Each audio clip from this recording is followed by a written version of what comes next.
for today's webinar session. We have different resource persons who will be helping us with the delivery session. We have our very own sister with the name Olivia, who is an MBA student at the University of Illinois State University. We also have our dear brother Moses Mayoni, who is also focusing a PhD student in chemistry.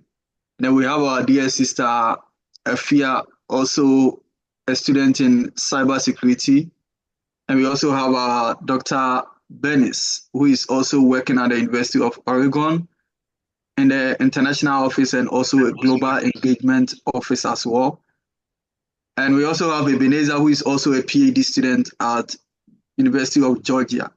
These are people who have been in the US, having gone through the US education system, and we are glad to have them today to be helping us and assisting us with a presentation.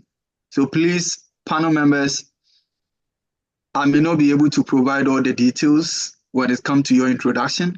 So once you pick up to start, you can please use the first minute to introduce yourself, and then afterwards you can zoom into the session that you are scheduled to present today.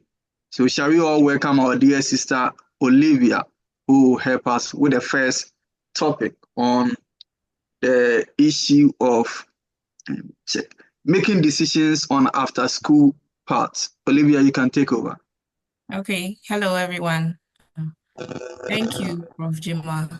So I am Olivia Echampong, and I am currently doing MBA and then Masters in Accounting at Illinois State University. I'm in my second year. And so we are going to begin with like the benefits, like what are the significance of like studying abroad? What do we stand to gain if we want to study abroad, specifically in the US? And so to start off, our first point is quality of education, which typically ties into like access of resources. So in the US, like there is a quality education that is provided, and then there are also quality resources that we have access to as graduate students or even as undergraduate students, which is a motivating factor of a lot of people trying to get their way here in order to study and then like just globally make it. And so I can use my experience so far since I've been here. We have access to libraries as well. And then most of the study materials we use are like the quality ones. And then they are most of our like the education system here is basically computerized. So I would say because of the technological advancements, most people would like to study here, and which is why a lot of people choose US as their destination for like further studies. And also there are diverse programs. So for instance, I am currently doing MBA, and I have the option to include data analytics sequence in my MBA program. So not only am I learning about management or finance, I also have the option to add data analytics, especially in this new era where analytics is literally changing the business sector. So this is also one benefit that one can gain when they study abroad as well. And you also gain cultural exposure. So there are different people with different cultural backgrounds when it comes to studies in the US. Like we have people from different backgrounds, different cultures, different countries that comes together like to study here. And that in that way, you get to also adapt to their culture, especially ones that you think like they are very necessary or they are very important for you to adapt. And I find that as a good thing. And you also get to network with them. And when it comes to networking, you don't only get to network with your fellow students, you get to network with like your professors, especially people who are interested in research. You get to network with professors, and then they also provide such huge benefits such that they are able to help you with your research, and Any other personal issues that you have to, like some of the professors here are also kind enough to help, especially with respect to looking for a job. They can refer you if you want to be referred or in your like search for jobs after school. And then there are also huge career prospects in studying abroad. Most people here I know have been employed in big companies. So for instance, especially since my background is in business and finance, accounting and finance, I can only speak to that. So I know a couple of Ghanaians who have been employed in Google, who have been employed in Deloitte, who are all big corporations or big four firms that we all know from back home. And then studying abroad or studying in the US has paved that opportunity for people to get employed in such places. So I believe it's such a good thing as well. And lastly, you also gain global perspective. So we all know that United States is literally like people say is like the powerhouse of the world or something like that. Yeah. So studying here, you get to have a perspective on global issues, whatever is happening in the world. And it just opens up your mind, like it just opens your mind, and then you are able to think way beyond your own circle or your own shell, which is also like a good thing.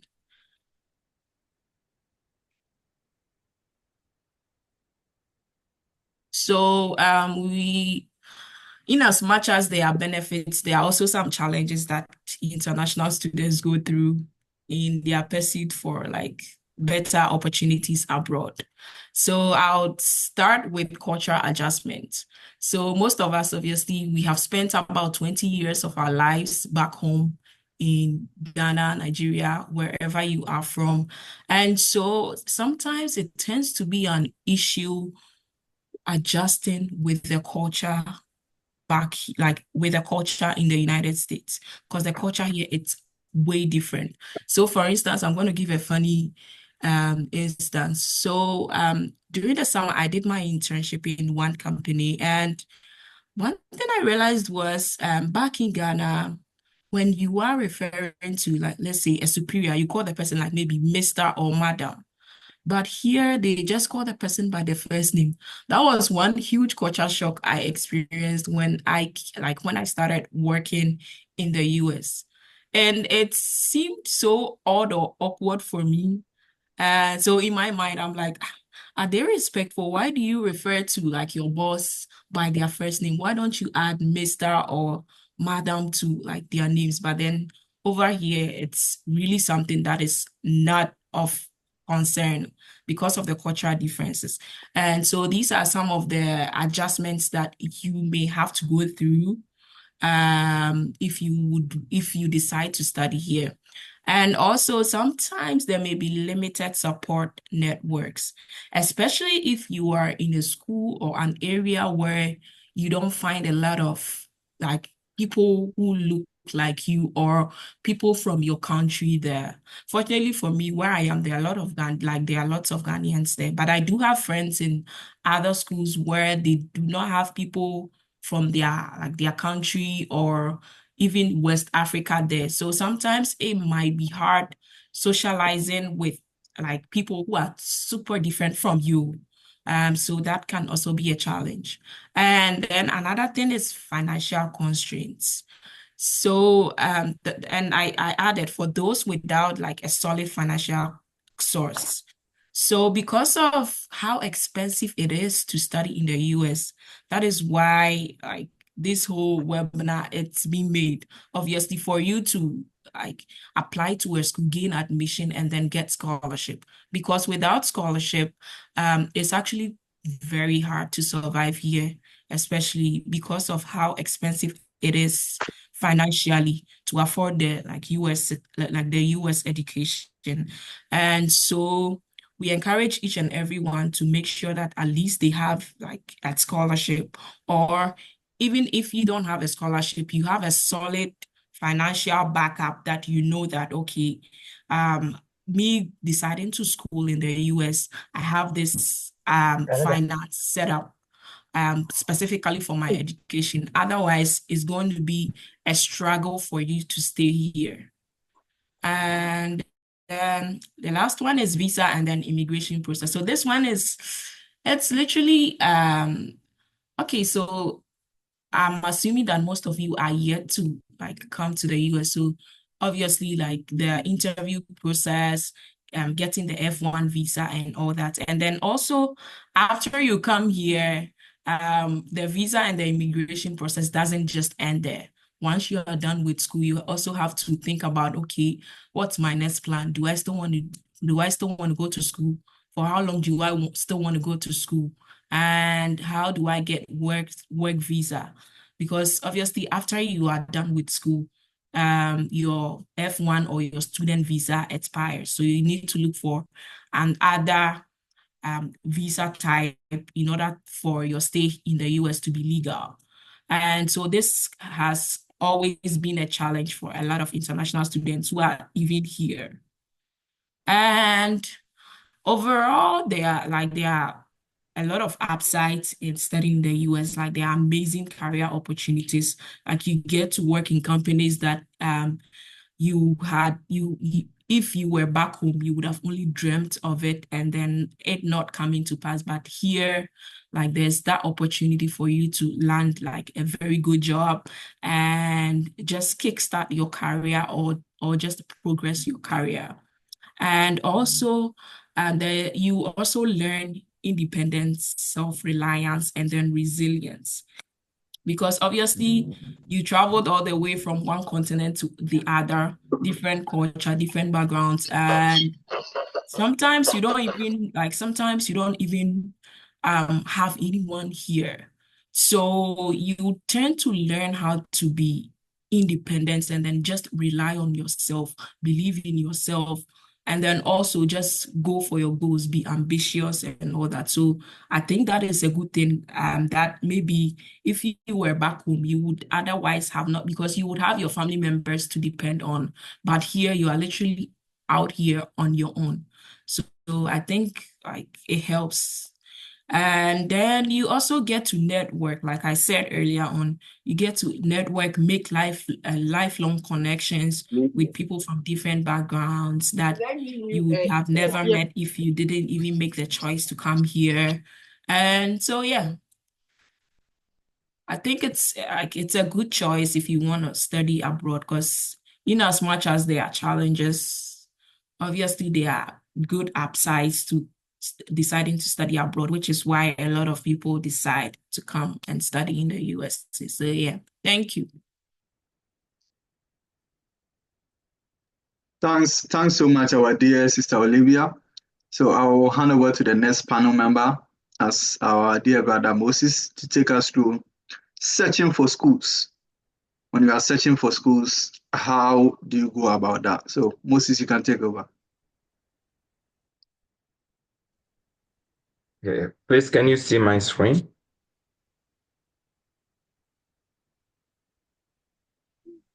Yes, please, Hello? we can see. Okay, Yes. Yeah, we can see. Yeah, so thank you so much for the opportunity, especially to the convener of this meeting, who is Dr. Godwin. It's a great honor to be with you. So please, my job this time is to look at for the programs and then school, because your idea is for you to secure, just not, get a program, but a program that comes with funding, okay? So, I don't know. Yeah, so if you want to search for school, what are you supposed to do if you want to get a school?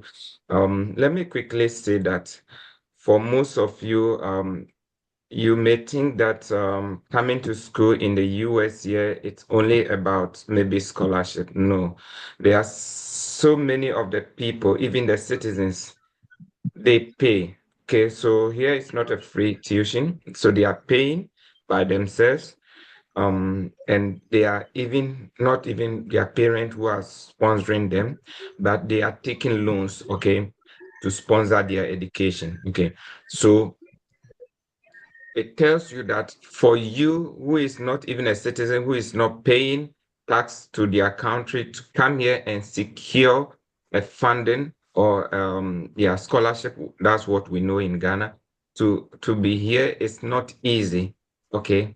So it means that you need to do a lot. Okay. If you just give your document to other people to do something for you, you're gonna pay a lot of price. But we want to tell you that there are a lot of programs here that also have funding. They're looking for diversity so you can get in. Okay. So in doing that, what are you supposed to do? You need to gather your document. Every document. Don't say that, okay, it's was it good for me, or is am I supposed to take my diploma certificate? Any document that belongs to you, right from secondary, even BEC, pick it, because you do not know at which point that a document will be asked. So secure all your document, anything, take it. Then look for a school. Okay, when you go to the school, there are a lot of schools in US. So when you go to the school, the first thing you want to look for is for whether the program has funding. Okay, there are a lot of ways to fund yourself. Either the program comes with funding in a form of graduate assistantship or research assistantship or fellowship. Okay, well, you can also use your government funding to support or by yourself, and we also have international loans that you can use to fund yourself. Okay, so, what do you have to do? You make sure that at now you want funding from the university. So you need to check if the program you are searching for has funded, and then you match your qualification with the program. And if that is good for you, you have the program, you have the funding, and you qualified, then you have to start contacting the school or the professors through code emails. Those are the things that I um, teach people or I guide people. Okay, and then you submit your document, and then you stay updated. Possibly you're gonna get a good decision, and then funding will also come alongside or later. Okay, so now how do you search for schools? Most of the time, um, it's so difficult. What you'll be hearing people saying that, oh, there is this school, free applications or this or that. You go online and then you're not seeing the thing, or maybe they say that, okay, this school you apply, you're not getting it. Okay, but there are other schools alongside people have not uncovered. Okay, so what I advise is that take the bull by the horn, do it by yourself, even as you complement with what you see out there. Okay, so how do you go by it? For example, when you are in Ghana, I prefer that you start it maybe region by region, even though the states in the US are many. But I can tell you with determination, you can go through all the 50 states. So you go to Google and then just type state in the US, you can get some. Okay, then you go to the states and then now to look for the schools step by step. So schools in that state, that I think will be easy. For example, when you take it in Ghana, you are just concentrating universities in what? Greater Accra. So if you take that to US, maybe you're concentrating on universities in what?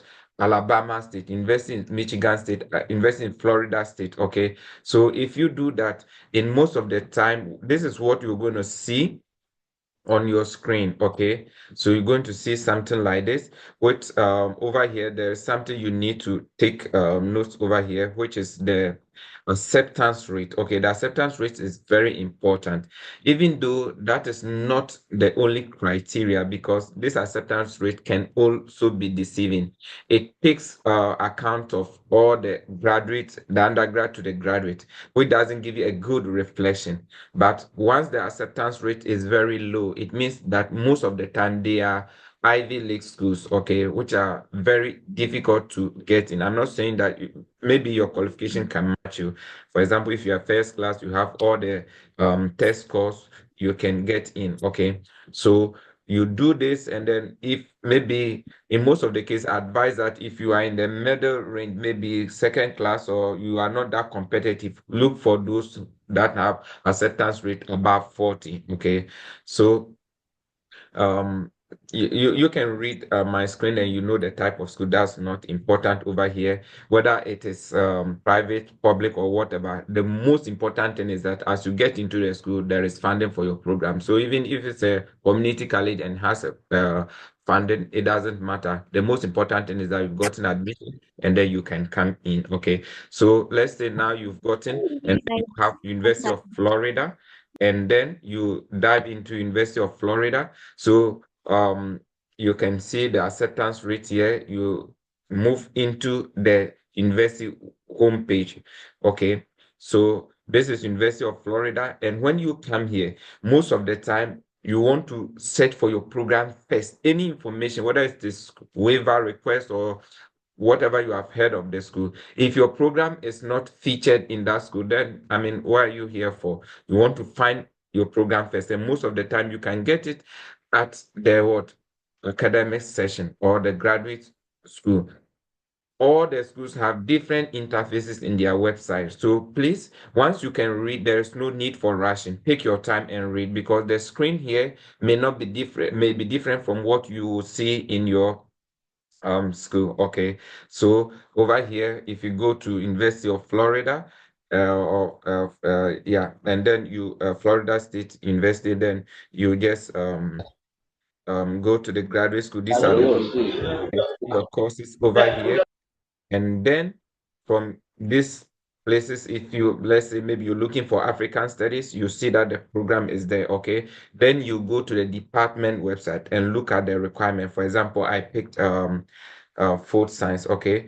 And this is the description of the program, okay? Then you read a little bit about it, and also um you read a little bit about the program, and then after you find out your program is featured, maybe you're looking for food science PhD, you find out the program is there, then you want to see if there is funding availability. Okay, so if there is funding availability for the program, and then here, for example, if you the program I okay, thank you for your interest in food science, human nutrition, blah blah blah. And these are the requirements. Okay, so you look at the requirement, you're still looking for. I mean, the requirement, I don't want to go through the requirement, because when you go, you can read them for yourself. Okay, so once you see the program is there, try and look for the requirement, and then go and still search. If there's you meet the requirement and there's still no funding, I mean, it doesn't merit it. So I mean, these are the requirements, some of the requirements, and then you're still searching, going through the website to see, okay, about the funding. Okay, so this is the if you are interested in fellowship, or funding, or that's the assistantship. Okay, your application materials might be submitted by what the date, okay, so that you can get the competitive funding. Okay, so this tells you that there is funding for what this program, but you need to submit your application before, or before the deadline, so that you can get what you can be selected for the funding. So once you have this one, the information is not exhausted. Once you know that you have funding for this program, take your time and then go through the everything on the website, and then you can uncover a lot of information over there. Okay, so these are other information which talks about international students, their English proficiency, that they are exempted if you have your program or your previous studies in English. Okay, and for example, this university, they are saying that if you are coming from Ghana, Nigeria, and those places, you are what, exempted. Okay, so if as you read, you come across, and this is the place where it's stated clearly, assistantship. Okay, the department offer a graduate teaching assistantship on competitive based assistantship are typically provided. Provide a living expense plus tuition waiver. So this tells you that the program is what has what funding, especially if you went to the description where they said over here, it said that financial information for graduate students, that's where you uncover the screen I'm showing. Okay, so take your time, and then once you see that this program has funding, then you will do the code email, which somebody will take you through. Then you also look at the research. Okay, if you want to do the research, look into their research and then send the professors. You go to the research and then look for the professors and then send them code emails. Somebody is going to take you through that session. I don't want to waste time here. So you're done with that. There are additional information, blah, blah, blah. You can go through all of them. Then you go to the next school. You go back to what do you call it? Google again, and then pick the next school. So if you are done with University of Florida, you have to write the details, everything on maybe a sheet or a Google sheet, and then go to the next school. So you will do that, and then you'll be able to get a bunch of schools in Florida State. Then you start writing emails to them. Then you come to another state, you do the same thing. You do that until you've gotten good responses, and that will tell you, okay, which schools you have to apply for. Okay, so this is how you can search for schools and then program that has funding. You will get some on the social media, but if you sit down and you do what I tell you, you will be able to uncover a lot that has not come to the social media. Whatever comes to the social media is a bona fide for you. I mean, you can take them, but you shouldn't depend on them. You can do the search by yourself. Whatever comes to the social media is people who have sat down and they've done the search. Okay, so try as much as possible to do some of these things. If you need further guidance, you can go to my YouTube channel and then look at the step-by-step videos that I have done. You will be able to get other information aside what I have shared here due to time limitation. Thank you so much for your attention.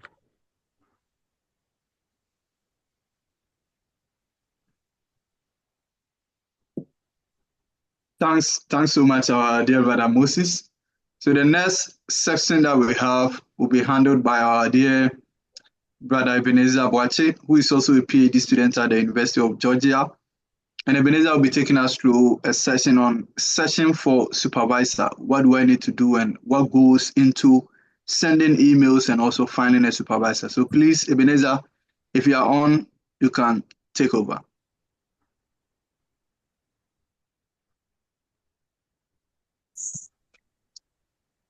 Thank you, Dr. Godwin. Okay, I'm trying to share my screen.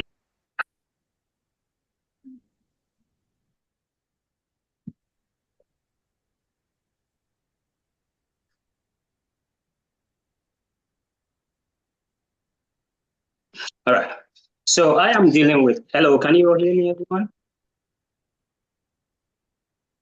Yes. All right. So searching for supervisors is very crucial in our graduate studies because, I mean, it's very important in terms of your research experiences, your connection and networking, as well as your whole academic, trajectory or your academic journey.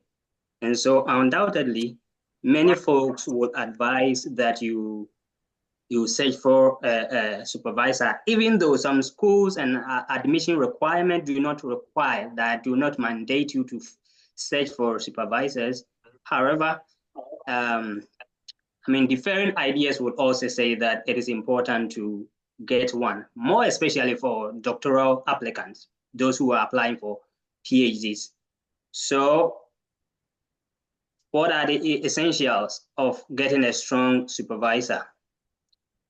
For guidance and support, undoubtedly, you know that everyone you will need, especially as international student, you will need this kind of support from your advisors. They are going to tell you which programs and courses are you to register, and what are some of the opportunities and research fundings, and what associations that you need to join. There are some grants and fundings that are available. They tell you to apply for. And so they open that gateway for you. And also they help us with collaboration and intellectual stimulation, like just as I already mentioned, embedded in my first point, that the They help you with your research and academic growth, as well as the professional development and your personal growth. So what are some of the parameters that you use to search for a supervisor? You look at their research areas, how their areas align with your interest. That is the most crucial aspect. You look at their research and academic areas of interest. So what are some of the even theories that they like? That is one important thing. So learn to know how their research interests align with yours. And also some funding sources that are available with them. Those of you in sciences, you talk about research lab. So some professors will have funding in their research lab that you want to join.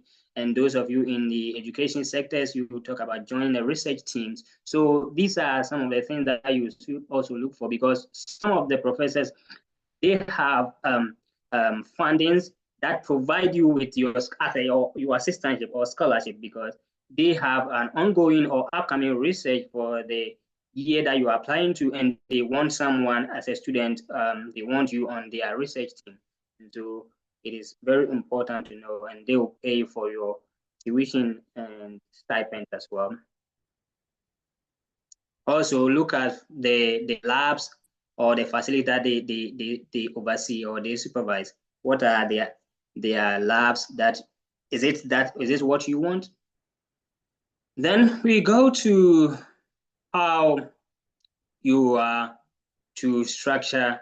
After knowing everything about them, you structure your message or email or letter. Okay, so in so doing, you need to consider your communication style. You need to be very respectfully formal as a formal message. I'll show you a very simple one, which is also potential to get a supervisor. And also the level of the professor's involvement. Have they been involved in a lot of ongoing researches or from professional development programs? So some professors are kind of a bit redundant in their involvement. So you really also need to look at that and how you are going to approach it. And their mentorship philosophies, how they go about guiding students. Some of them, they like to schedule times with you. Some of them, so it all goes to how you have really gone to know them. That's helping you. That's the main focus to help you structure your message. Then after that, you are to get all these things together. Go through the university's website to know this information. You will need to go through the university's website, and you are to request for interaction if they so wish. Some professors will have the time for this interaction, others will not have the time, but just going through your message, they are okay to invite you, or they will tell you that, yeah, they are interested in you. And then finally, as you have gathered all this and written make sure that you are really sending it to the right person. What are some of the do's and don'ts in writing the message to potential supervisors? Keep the message simple and straightforward, but don't forget the essentials. You need to introduce yourself first, and then talk about what you have found about them, and then to go on to the next point of what you want from them. You want them to be your potential supervisors, or you want to join their lab. That's it. Just keep it cool. And then you request for either a meeting or just a response. If they are interested, then you need to add your resume or your CV. Yes.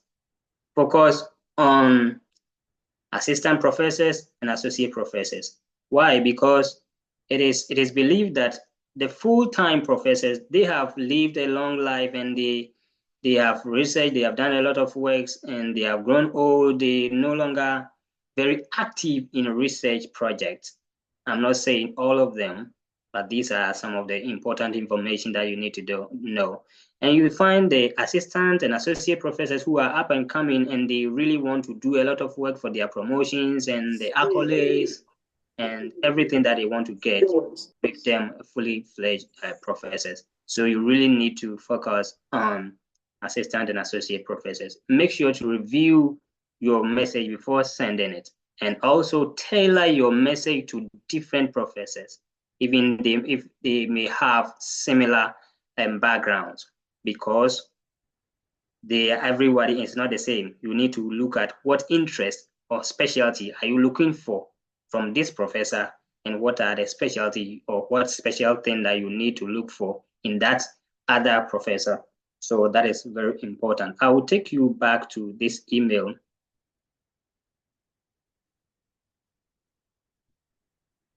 Right. I'll take you back to this email, but I want to come here to tell you that searching for professors take a meticulous attention, and the backgrounds of the faculties is very crucial. And so you really you need to know their background and how it aligns with your interest to create a great connection. Let them know how you have known them through their backgrounds, and expect any outcome of your message. Yes, any outcome. So let's go quickly to University of Maryland. You know, Professor Hung is here. Now look at their research into. I hope you can see my screen still. Look at their research interest. So it says that it's a joint. No, I don't think we can't see from the different end. I think you have to stop sharing and then share again for us to see the new screen you're trying to share. Oh, okay. Okay, sorry. Then let me take you to.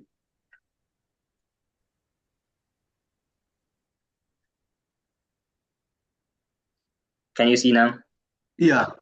Right. So yes, Professor Hung is at the University of Maryland, College Park, and like if you are interested in their research, so look at the Department of Human Development and Quantitative Methodology. Now, research interest: joint modeling of product data and process data for psychometrics analysis, item response theory modeling, computer-based testing, psychometric research and analysis for a large-scale, high-stake test. So you need to connect with these areas of research interest and look at which aspect. It does not necessarily mean everything that I outlined here should align with what you are interested in, but look at which of them interest you most. Then that is going to help you to couch a very great message. Now let's look at a little bit about their background. You will see, yes, 1, 2, 3. The third paragraph says, my research agenda can be summarized into 5 general categories. Methodological research on local dependent. You see, this is an explanation to the bulletins that I showed you up there. Therefore, you can really know the expansion of their research interest, that it says that 5 general categories. So which of these 5 general categories is aligned with your interest? That is important. Okay. Yes. Then go to fellowships. Look at their level of involvement. The SPINE Fellowship, Lenke Psychometric Fellowship, University Fellowship, honors and awards. You can see that this professor is a very active professor, but here it says that book edited. Even these are the selected ones. The latest book edited, as at the time I'm looking at it, is 2020. They may have some things ongoing. And book chapters, a whole lot. You can see that this is a very active professor. The latest article this professor wrote is in 2022, 2 years ago. They may have some things ongoing. Only in 2022, they wrote 2 articles, published 2 articles. 2021. So you can see that every year they are publishing. 2022, 2021, 2020, 2019. This is a very great and active professor that you can really rely on for a research interest in case you want to apply to their program and you come here, grants and projects, a lot of fundings. You can see that this professor has got a lot of fundings over the years, even though it doesn't show which of the fundings are active now, but it tells you that this is a very active professor because he's got a lot of funding opportunities here that he's working on. And these are some of the courses that they've been teaching. That is how you search for a professor, and these are the points that will help you know their research interest or areas of interest so that it helps you to couch your message to the professors well. So finally, I will say that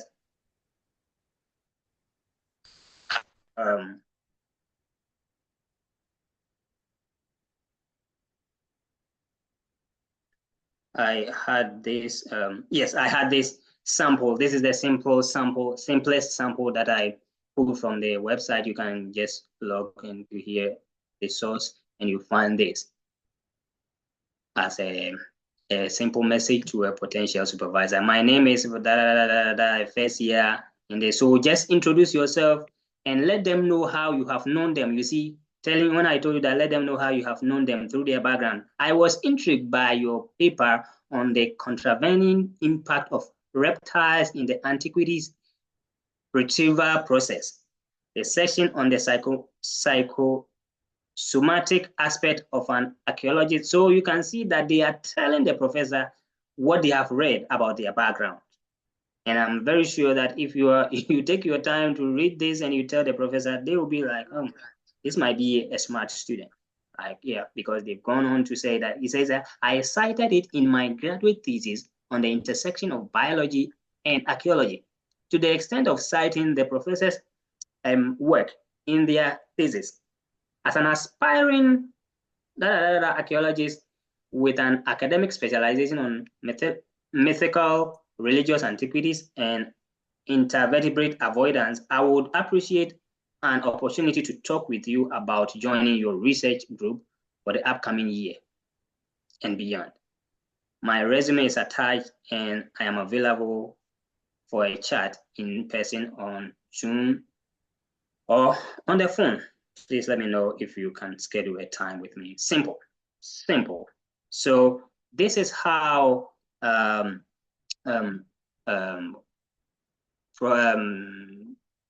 potential supervisor search is done. And when you are done this, you go on to the next person in another school and look at their interests which align with yours and couch the same email to them. And I think that, and be ready for any outcome because you are not going to get positive outcomes just like that. Some may be sour, some may be sweet. Thank you.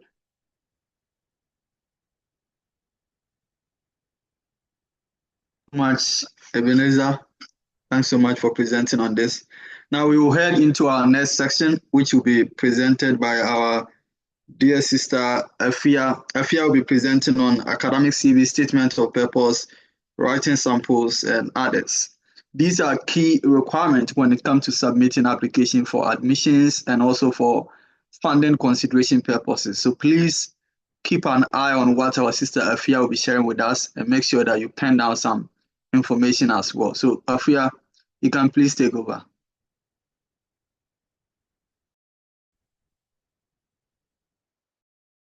Also, please remember to mute your audios so that we are not interfering. Thank you.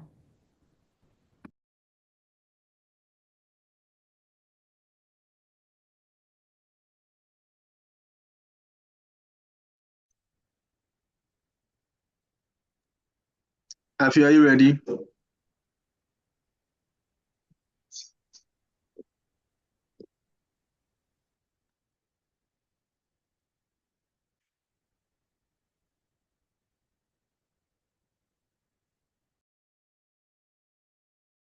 Please, I'm here.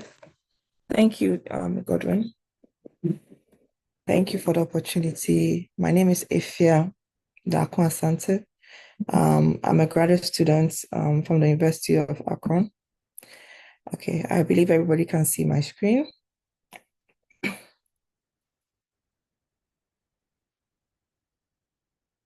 Please, can you hear me? Yes, we Yes, can. please. Okay, thank you. So I'll be presenting on academic resumes, personal statements, recommendation letters, and probably share samples if I'm given the opportunity to. I mean, if time will allow me. Okay. So I think the previous speakers or panel members have already discussed the need for you to do prior research and understand what you're doing in terms of you're looking for a school for a particular purpose, either for a master's degree or for a PhD, and the idea is for academic purpose. So the resume is built on that foundation that you are looking for opportunity to further your education. So the understanding is that you have to develop a resume that suits the purpose of what you're trying to achieve. And you have to give a summary of yourself. There's also another platform you're going to use to explain yourself in terms of what you've done and what achievements or what you've done in the past. You also want to elaborate on your academic history, your skills that you have, either professional ones or actually any skill that relates to the research you've done. You want to tell the person that you're applying to that I have these kind of skills, I have these kind of achievements, and I have these kind of extracurricular activities I've done. Don't also be too focused on the technical aspect, relieving yourself of the extracurricular. There's something like swimming, something like reading, something like any extracurricular activity you have, you need to showcase it. So that's the purpose of the academic resume. You're supposed to present yourself concisely and then highlighting areas that you think will give you the opportunity to become a strong candidate for the admission. You also want to present a screenshot or a clear snapshot of your achievements, your qualifications, and experience. So these are the structures that you need to actually elaborate or state in your resumes. You need to have an executive summary that's an overview of everything that you have in terms of your academic and your career goals, your education, your roles or voluntary activities or associations that you've been part of, and conferences. To highlight conferences you've also been part that should relate with your academic goals too. Your awards and honors are something you also want to state. Certifications are also something they also like to see. It means that you have the self-discipline to train yourself, and it would also give an upper lift to your educational or formal training. And as I said earlier, you also need to highlight your skills of interest, of your skills that are also highlighting your field of interest. In terms of formatting, I also want to state here that you also have to align with the formatting of the schools. As the earlier presenters have also highlighted, you need to do research on the schools that you are applying for. Normally, they come up with the formatting tips, but these are some of the formatting tips I want to highlight here. In terms of length, it has to be a one-pager. So when someone sees, take a snapshot of your resume, it's able to analyze and say, okay, this is a candidate I want to work with, or this is someone I don't want to work with. Your headings have to be very bold and they have to be very clear. If it's education, it's education. Work experience is work experience. I mean, you don't need to be, it doesn't have to be flamboyant. It just has to be explicit and clear. You need to also use bulletin points to explain or break down the highlights as in the educational backgrounds that you have. You will need to have a standard. Normally, schools have standard formatting style, but the format style you can also use is Times New Romance or any format style the school uses. Between 11 and 12 points could be acceptable as a font size. And then you need to focus on achievements as also one of the formatting tips I want to give out. So in terms of examples for the executive summary, an example like this, so you can also state, so say high achieving high school senior with a passion for biology and environmental science, seeking to pursue environmental engineering, proving leadership through involvement in student council and community initiative. These are some of the examples you can give as your executive summary. That should give an overview of who you are in terms of a snippet. Who are you? You're like, I'm a high school student. I want to do this, and I have this as my some of the skills I have. So an example of how to state your educational background, you need to give the school you went, the location, the period in which you went for the school, and if any achievement. Normally we want to state the GPA that you've actually attained. Start if you've taken any honorable role. Honorable means that you have achieved any above 4.0 or like 3.5 and above role. So to show the honor role that you've had in the school whilst you're there. I also want to state here that you also have to, that's how you can state your role, your voluntary roles, or any associations you've been part of. You state the role that you took, like the role that you had, if you were the president, the vice president, and the club that you were part of, and what was the essential role of the group or the organization that you were part of, and the period in which you used or you attained that role. Okay. So that will cover for the academic resume. Yeah. So I'll move on to talk about personal statements. The purpose of a personal statement is to allow you to highlight your personal goals and potential contributions to the university. It's also to provide the admission committee with a deeper understanding of who you are beyond the grades and test scores that you've stated in your academic resume. And also to show that you as your values, what you want, what you value most as a student, your aspirations, your experience, and aligning it with the university's mission and culture. I think the key from here is that you need to align. The personal statement is for you to say, I want to do, okay, I'm a computer science student and I have these as my goals and aspiration.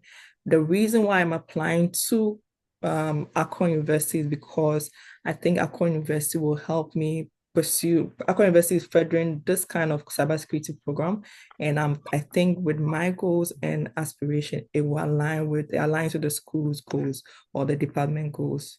So that's the goal of the personal statement.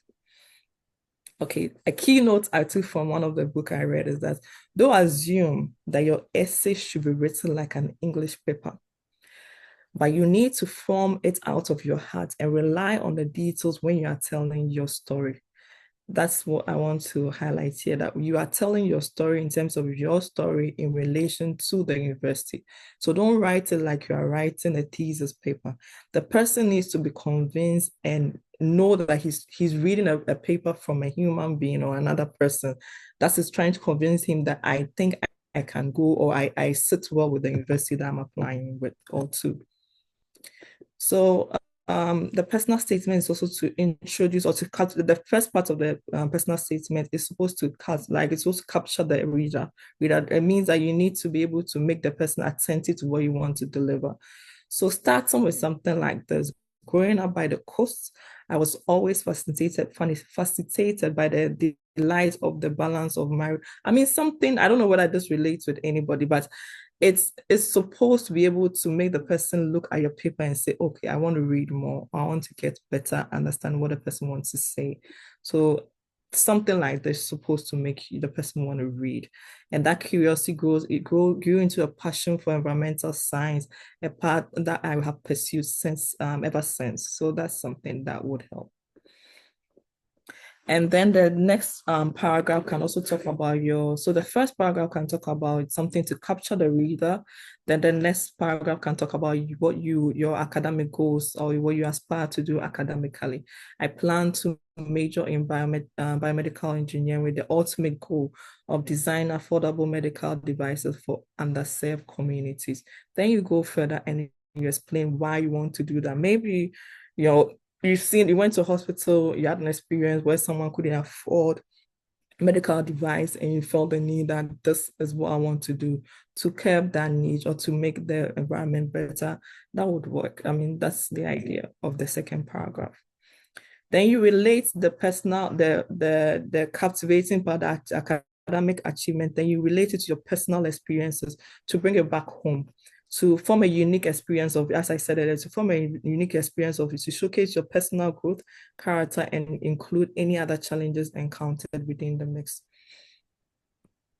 And then the fourth paragraph can also tell why you want to do it in that particular school, why you want to pursue that goal or that achievement or that drive in that school, and why that specific goal, that specific program would actually feed or help you out in terms of achieving that goal. Then you conclude it all with typing together everything of your personal experience, your goals, and your reason for applying for that school. Yeah.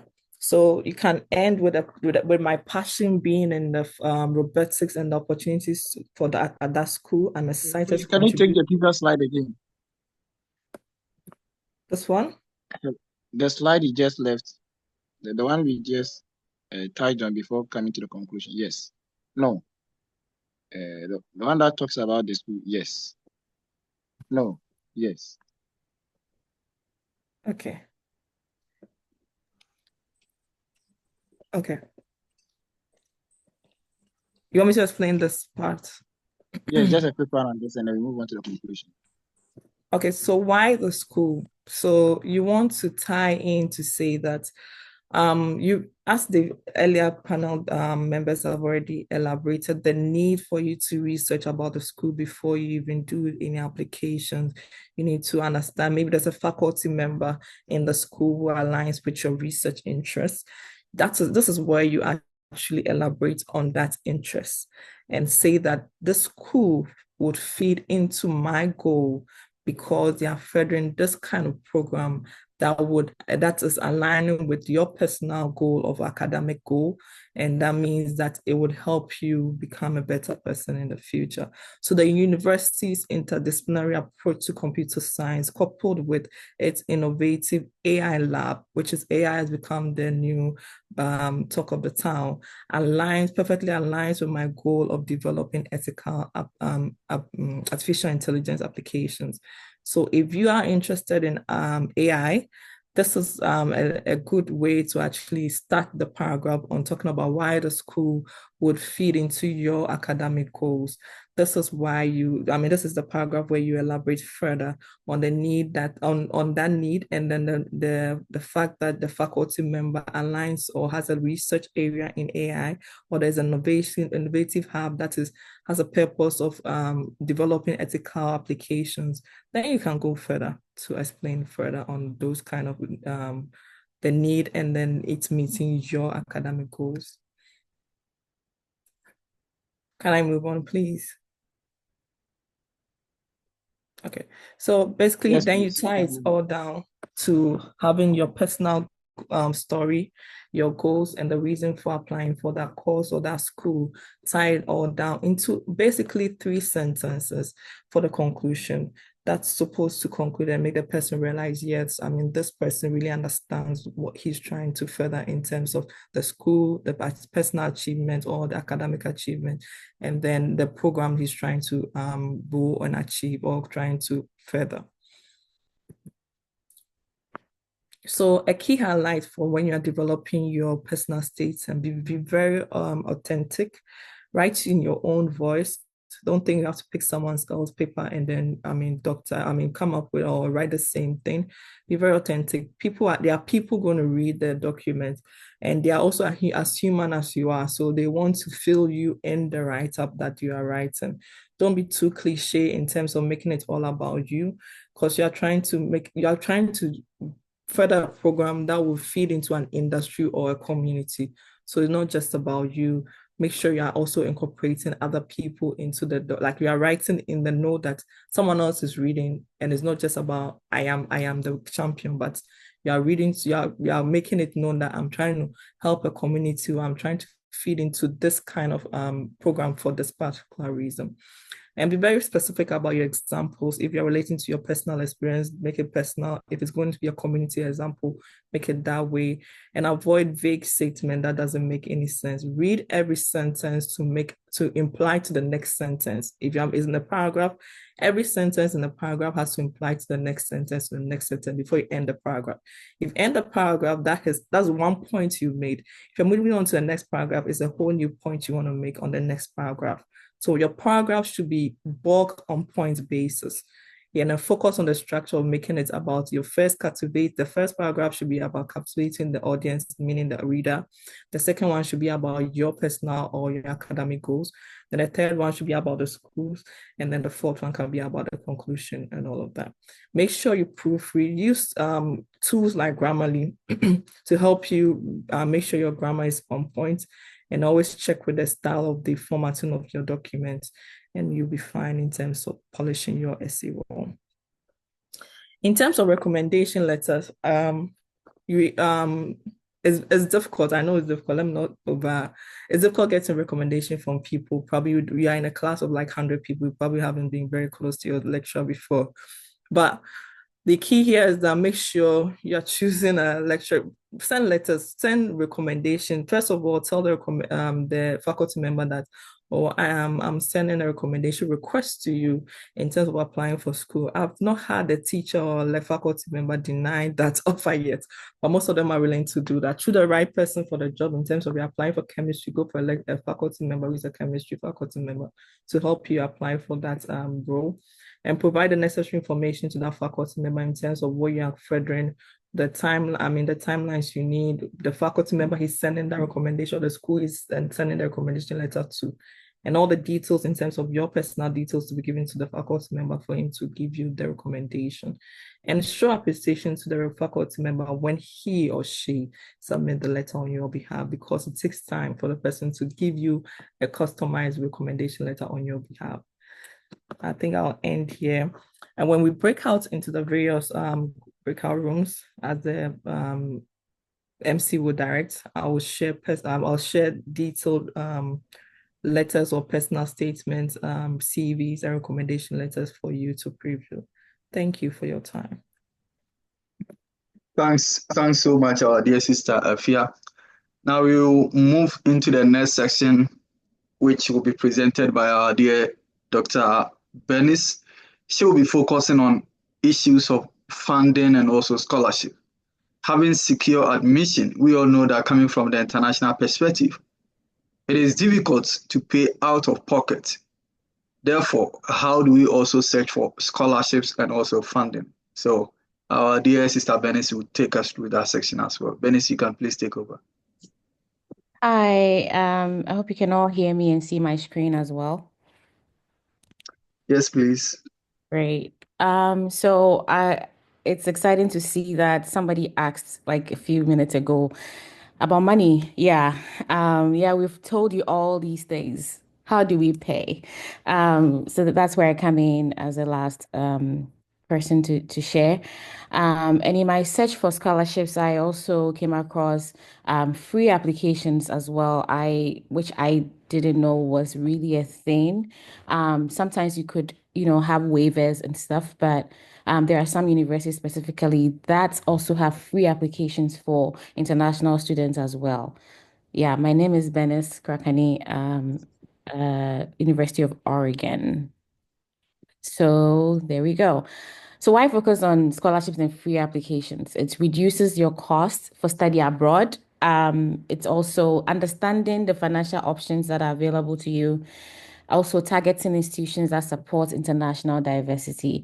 And so focusing on those institutions would automatically give you some funding available for international students. Some universities don't necessarily care about international admissions, and some do. So good to look for that. And I like the fact that the previous panel members touched on how to search for institutions, how to look for funding, research matching you to faculty, all that. Now, how about if faculty don't respond to you? How about you don't get a clear green light to apply, to tell you, hey, I will support your research. How about you are not interested in our research? How about you're not interested in specific publications and stuff? What are the options available for you? So the types of international scholarship available for international students are what I've listed here. Merit-based scholarships that usually based on academic excellence, mostly GPA 3.5 and above will put you in that category for academic excellence. Need-based scholarship that is based on financial need. Usually when you submit your applications, they ask you how you're going to pay. We make sure we are muted. Okay, good.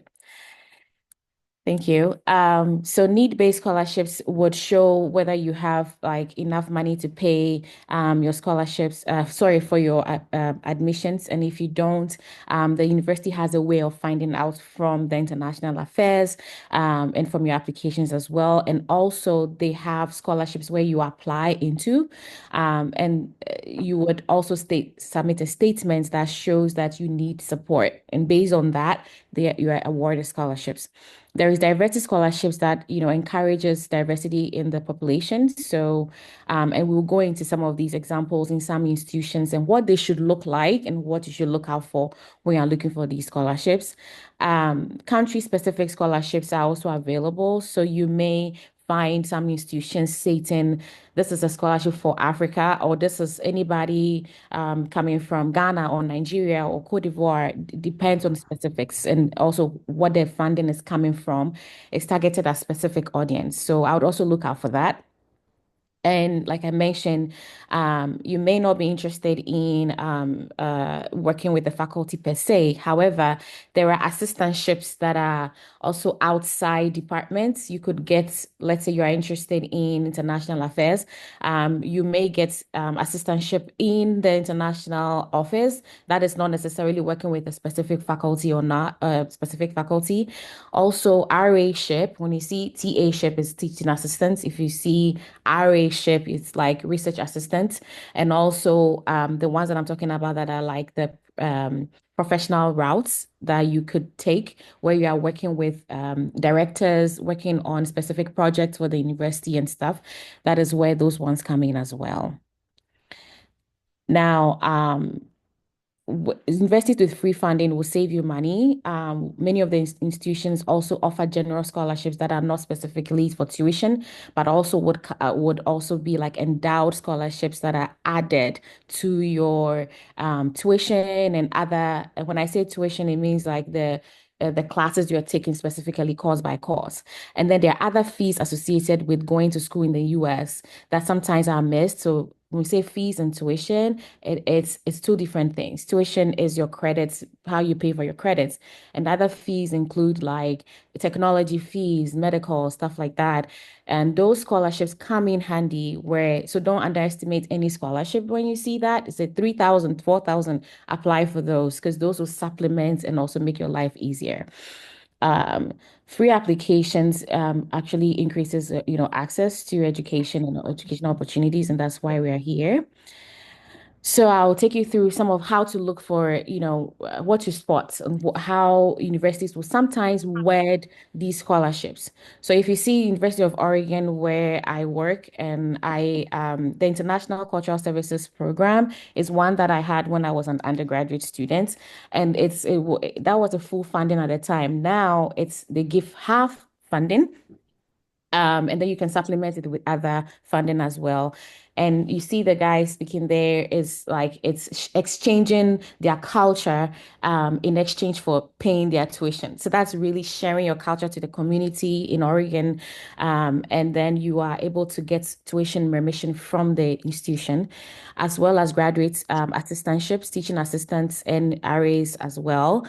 Those come with tuition waivers, stipend. You get something at the end of the month, and then also health insurance, which is the best health insurance, even better than faculty and staff insurance. As a matter of fact, for the most case in most institutions, graduate assistants tend to have a better health insurance that include massages sometimes, actually.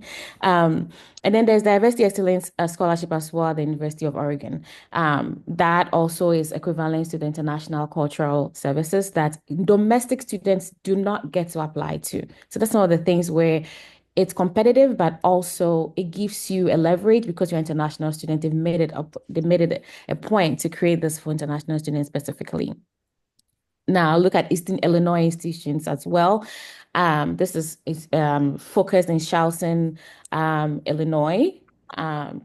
Close to Chicago. And this is like they have international student scholarship. It's also partial tuition waivers. It is becoming more and more common to have partial tuition because it is getting very expensive in the US. And so institutions are not able to cover full tuition for international students and hence partial tuition waivers.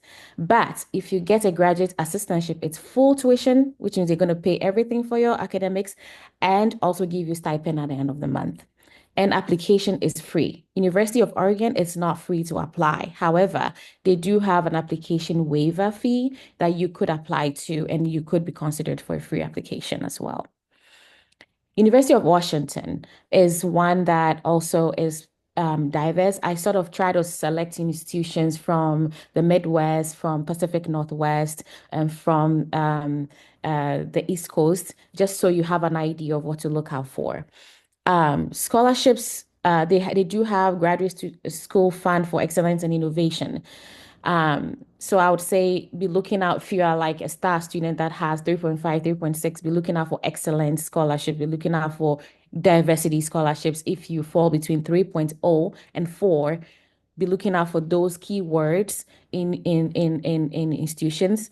They also have foreign language and area studies. So if you do have a foreign language, some countries, the Francophone countries, for instance, that have French and that they're belt, they can apply as a supplemental application. And also do not be, I would say, it's intimidating enough to try to apply to institutions abroad. However, you are local applicants are no better than you. You have everything it takes. So I would highly recommend that everything you see, try to apply for it. You just never know.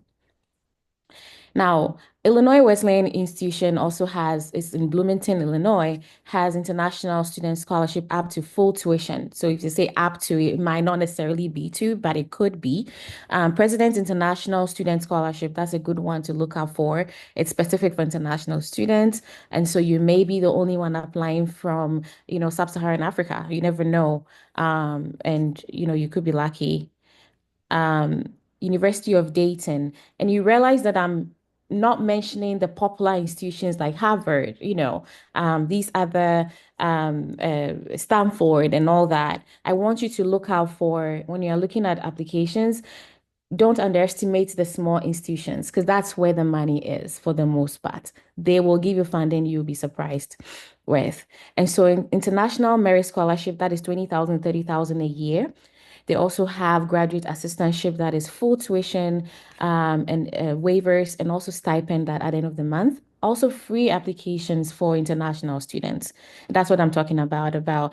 They're usually not the popular choices. And so they could come with some secret funding that you'll be surprised with. Berea College in Kentucky is one that has full tuition scholarship for international students, support for housing as well and meals, and so also free applications as well. And how did I do this? And how I search for these schools is like, schools that have free applications, free tuition, scholarships for international students. That's how I search for these schools, and that's how these came up. So I'd recommend that you do your own searches and find these schools. Besides how my other colleagues have showed how to find the schools based on the acceptance rates and all that, this is also another way if money is really a determining factor for you. There's Grinnell College, Iowa. And there's need-based financial aid. There is international student scholarships available, and applications are free as well. Now, there are these other, these other scholarships that are not school-based. So these are like you'd apply them in not associated to a specific university. There is the MasterCard Foundation Scholars Program that partners with institutions like Michigan State University, UC Berkeley. And then there's Fulbright Students Program that is fully funded programs for international graduate students. And Fulbright works with your government and the US government. And so if you get a Fulbright, if you come out to the US as a Fulbright scholar, excuse me, come under a specific visa. It's not F1, that one is a J visa. And that one is specific to like you're working on like say 1 year, 2 years, and then you go back to your country and you support your country and then come back if you want to. So there has some limitations with that, but I highly recommend that. The AAU is also for women that want from African African countries that want to pursue higher education. I highly recommend this for women that are interested. How do you do this? Tips in finding scholarships. Start early, right? Research scholarships. Um, sorry, I'm not sure if you guys can see this thing on my screen. The Yeah, people we you can. can. You said, I'm trying yeah. to find a way to get rid of that.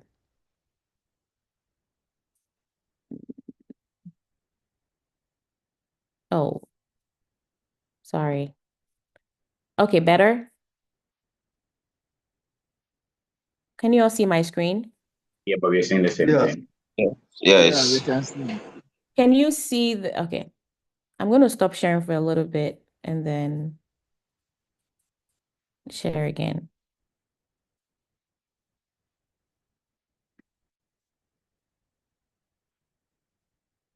Oh, okay. I guess we can all ignore the people on my screen for now. So start early, research scholarships, like we've said. This is the time where applications start opening up for institutions. And so October, it's sort of like an applications are open up. This is great timing that we're doing this. You have time to look at scholarships if you haven't done already. Use university websites and scholarship databases. Apply for multiple scholarships to increase your chances.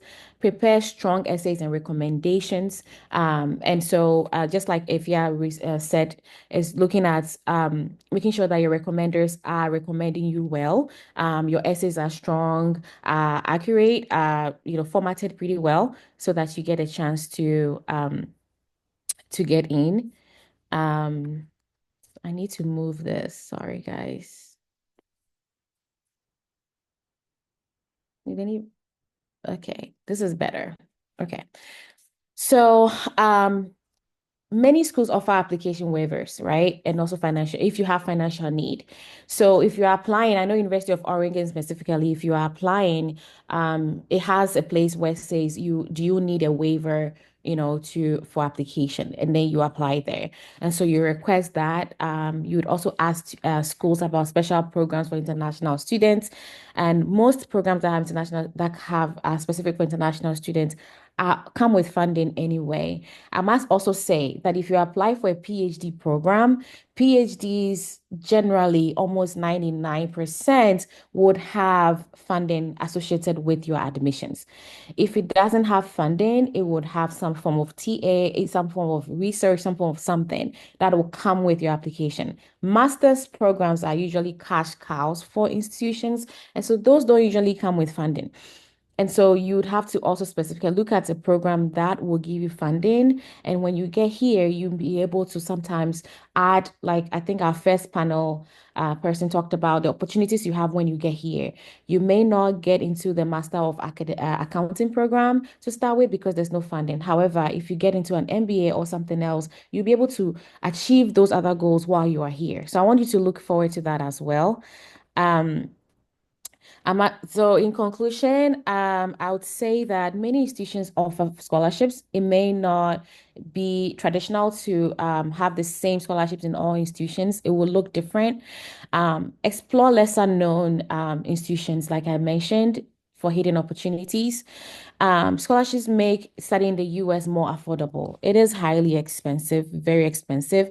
And so please don't underestimate that and start your research and applications early for best chances.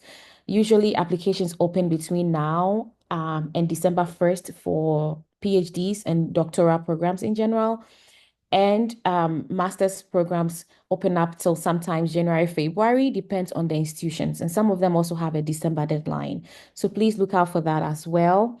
And yeah, let me see. I think that's that. If you have any questions, we can answer that later. Thank you. All right. Thanks so much, our dear Sister Bernice. Now we want to move into the next section, and this is how we've structured the program for today. Instead of the other regular session of a webinar or a seminar, where once the presenters are done, we would have moved into a Q&A session. Today we decided to shift a little bit from that usual format. And what we are going to do now is to move into breakout rooms. I've created different breakout rooms. I have one for education-related programs. We also have one for chemistry, biology, and the science-related programs. We also have one for cybersecurity and computer science. We also have one for communication, international relations studies, law as well. And we also have another breakout group for business, finance, accounting session as well. What we intend doing is that I'm going to open the breakout room for the next 15 minutes. For the next 15 minutes, you go into the breakout room, ask the personal questions, the individual questions that you have, those questions that are related to the program specific ones. And so if I'm interested in applying for education program, once I jump in on the education platform, I'll ask about education program related questions. After 15 minutes, we all move back into the main session once again. And once we move back into the main session, if you have any unanswered question or questions that are broader in general and not program specific, you can also ask those questions as well. But beyond that, if you have any broader question that you think you can also ask an individual from the breakout room, you can as well do so. And one of our resource persons who will be in that particular group will be willing and supportive in answering the questions. I hope that's clear with us. Yeah, I can also add that almost all of us in the group breakouts can answer each like on any of these topics that we all addressed. So, it doesn't, we would recommend that you go to a breakout group that has the topic, like the area that you want to study, and then anybody in that group should be able to help you with any question you have specifically to all the topics. Yeah. So once I open the breakout room, please click to join the program that you are interested in submitting application. If I want to further my education in business, finance, accounting, you need to click and join that group. If you are interested in education program, click to join that program. If you are interested in maybe sociology, history, communication studies, international relations, law, and others, you click and join that session as well. And then we have those for computer science and cybersecurity, same for chemistry, biological science, and others as well. So I'm going to open the groups so that we can all join.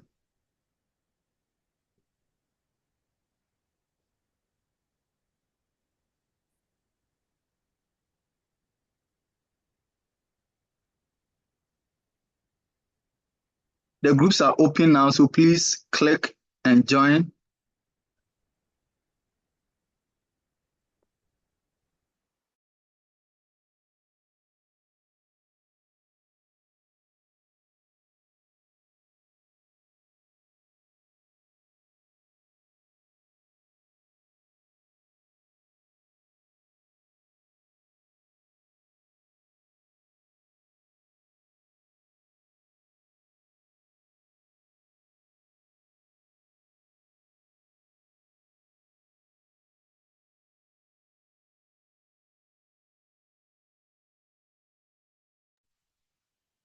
Yeah, you're welcome to our section here. So questions, right? You have questions, you want to open your microphone and then ask.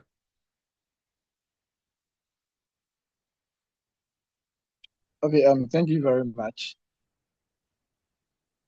So we have only 40 minutes left. So just go straight away, question, and then we will go ahead and then answer them so that we don't waste my time.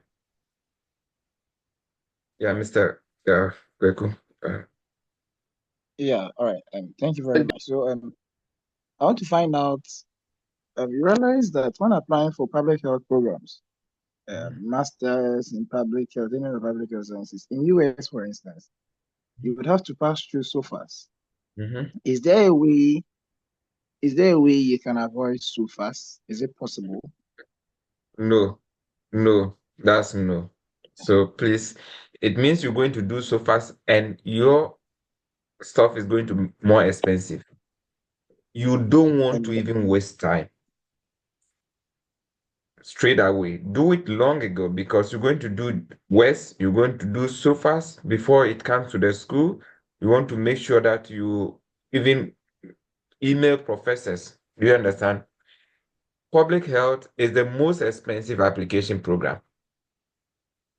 So Oh, okay. you don't want, look at the steps you have to go through, right?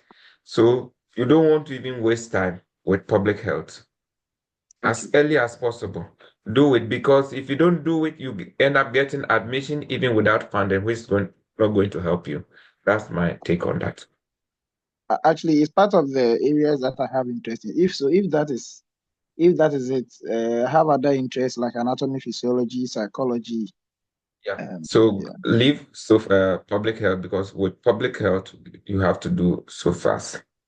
So with the other programs, aside the public health where it comes with so fast, with the anatomy, physiology, and the psychology, biochemistry, am I supposed to do West for all of them? It depends on the school. Read the school's specific, I mean, um, instructions. There are advantage and disadvantage of doing West. At the end of it all, it will depend on your coffers, your money that you have saved. The scholarship we're talking about here is you put in money, you get in your money back. Okay. At the end of it, the initial one is investment. You need to invest. You get the scholarship. But the thing is that mostly what I tell people is that at the end of it all your investment, 1 month stipend will make everything okay for you. So initially it's investment. So it's pros and cons. A lot of people are running from West evaluation. So if they are running for evaluation, it means less people are applying to that school, and then there's less competition. Those who go to everything free, free, free, more competition, less admission, less funding. So pros and cons. Your pocket, the way you have planned for it will determine whether you choose those schools or not. But every program has what? Specific instructions. Go straight by the instructions. If you are not clear, email the professors. Okay, good. Okay, so this question sounds a bit funny, but I want to ask. Yeah. So the investment aspect you're talking about, as an advisor, as a panel member, how much basically would you advise that somebody should save before the person can start with these applications? It depends because it depends on how many application fee waiver you got, whether you're going to do West or not. Okay, yeah. And then, the fee keeps on changing. Okay, I mean, the exchange rate. What I would say is that as put money into it, especially those who are working, put money because, for example, if they are giving you scholarship for 4 years, you're going to be paid more than 200,000. That 200,000 US dollars they are going to give it to you cannot worth any amount you put into this application. Okay. The only thing is that you are doing things right so that at the end of it all, it will come with funding for this 1 or 2 years that maybe you'll be struggling to get in. Okay. It comes with funding. Okay. So try as much as possible to reserve some money and put money inside. Okay. That's what I would say. Yes. I think I'll move to the next person. Then later on, if you have further questions, okay. My PC, yes.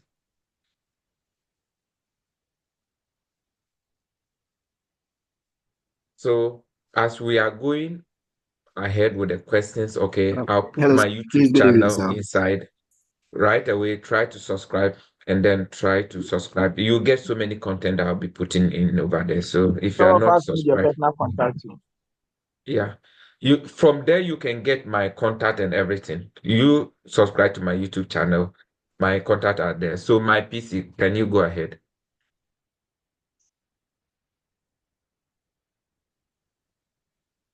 Okay, Miss Christina. Please, good evening, sir. Mhm.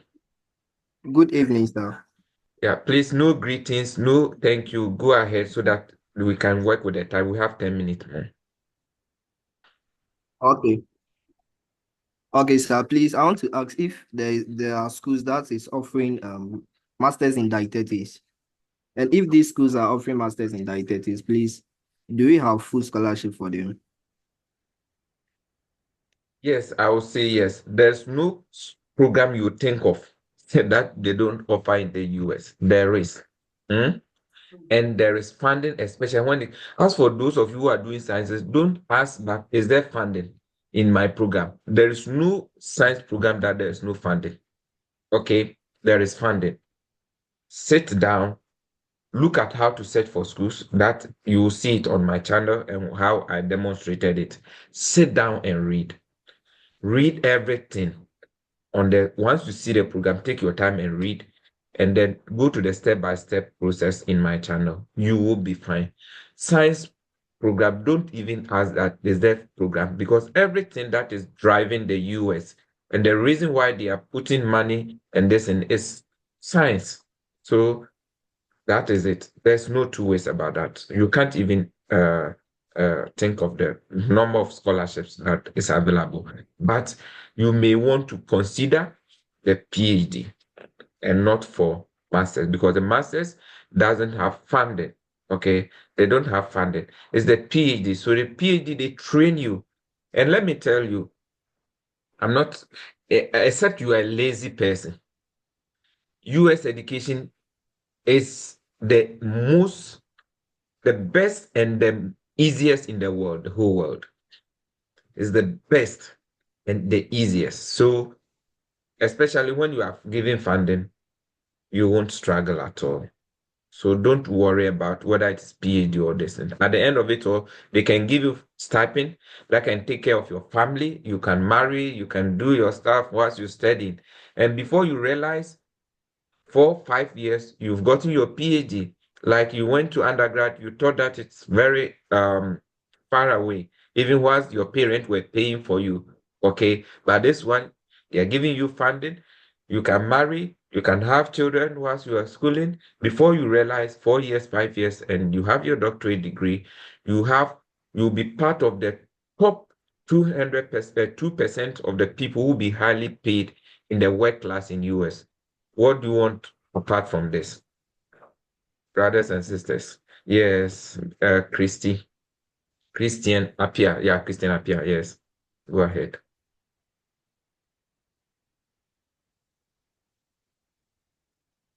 Please make your microphones ready so that we don't waste time. Okay, I think we have 90 minutes. Yeah, Christian Apia. Ampia. Yeah. Okay, Meshach. Yeah, please can you hear me? Yeah. Yes. So I want to ask this question. For instance, let's take it that I'm a nursing student, a graduate from, say, I'm having a diploma. So at the training colleges, we graduate with diploma, not a degree. Is there master's opportunity for somebody with a diploma from training college in Ghana? And then, moreover, can somebody with a diploma also gain university admission to do degree in the US? What's the procedure? Yes. Yes, there are some schools that accept 3-year program, because we go to Europe and even some um programs in what do you call it, in even US here, they use 3 years to complete the bachelor degrees. And the way we compile a lot of programs in Ghana to do in one semester, people will be doing 9 and 13 courses. It's even more to qualify for a master program. Okay. So the program can qualify you for masters, but read and ask the department head. This ask the person, send email. Dear professor, so I have 3-year master program with this number of credits and this number of courses. I think I qualify. I want you to look at my transcript and see. Okay. And also, like you said, as for the undergrad, you qualify. They can even pick you the undergrad, and when you come, you can transfer your diploma in, okay? And then they will, instead of they picking you in level 200, 100, they can send you to level 200 or 300 for you to continue, okay? And the only thing is that you may not be able to get full funding or good funding for your undergrad, because undergrad is not research, it's a career base. Okay, so you may not be able to get that, but there are other funding opportunities such as international loans. I'll be covering that very soon in a video that I'm preparing, so stay tuned to my channel, subscribe to my channel, and when I upload it, you will get that video. Okay. All right, thank you. Yeah. Questions?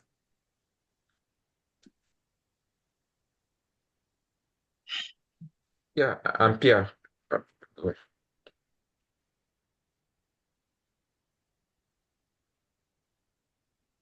Yes, I'm Pierre. You have the mic. Speak.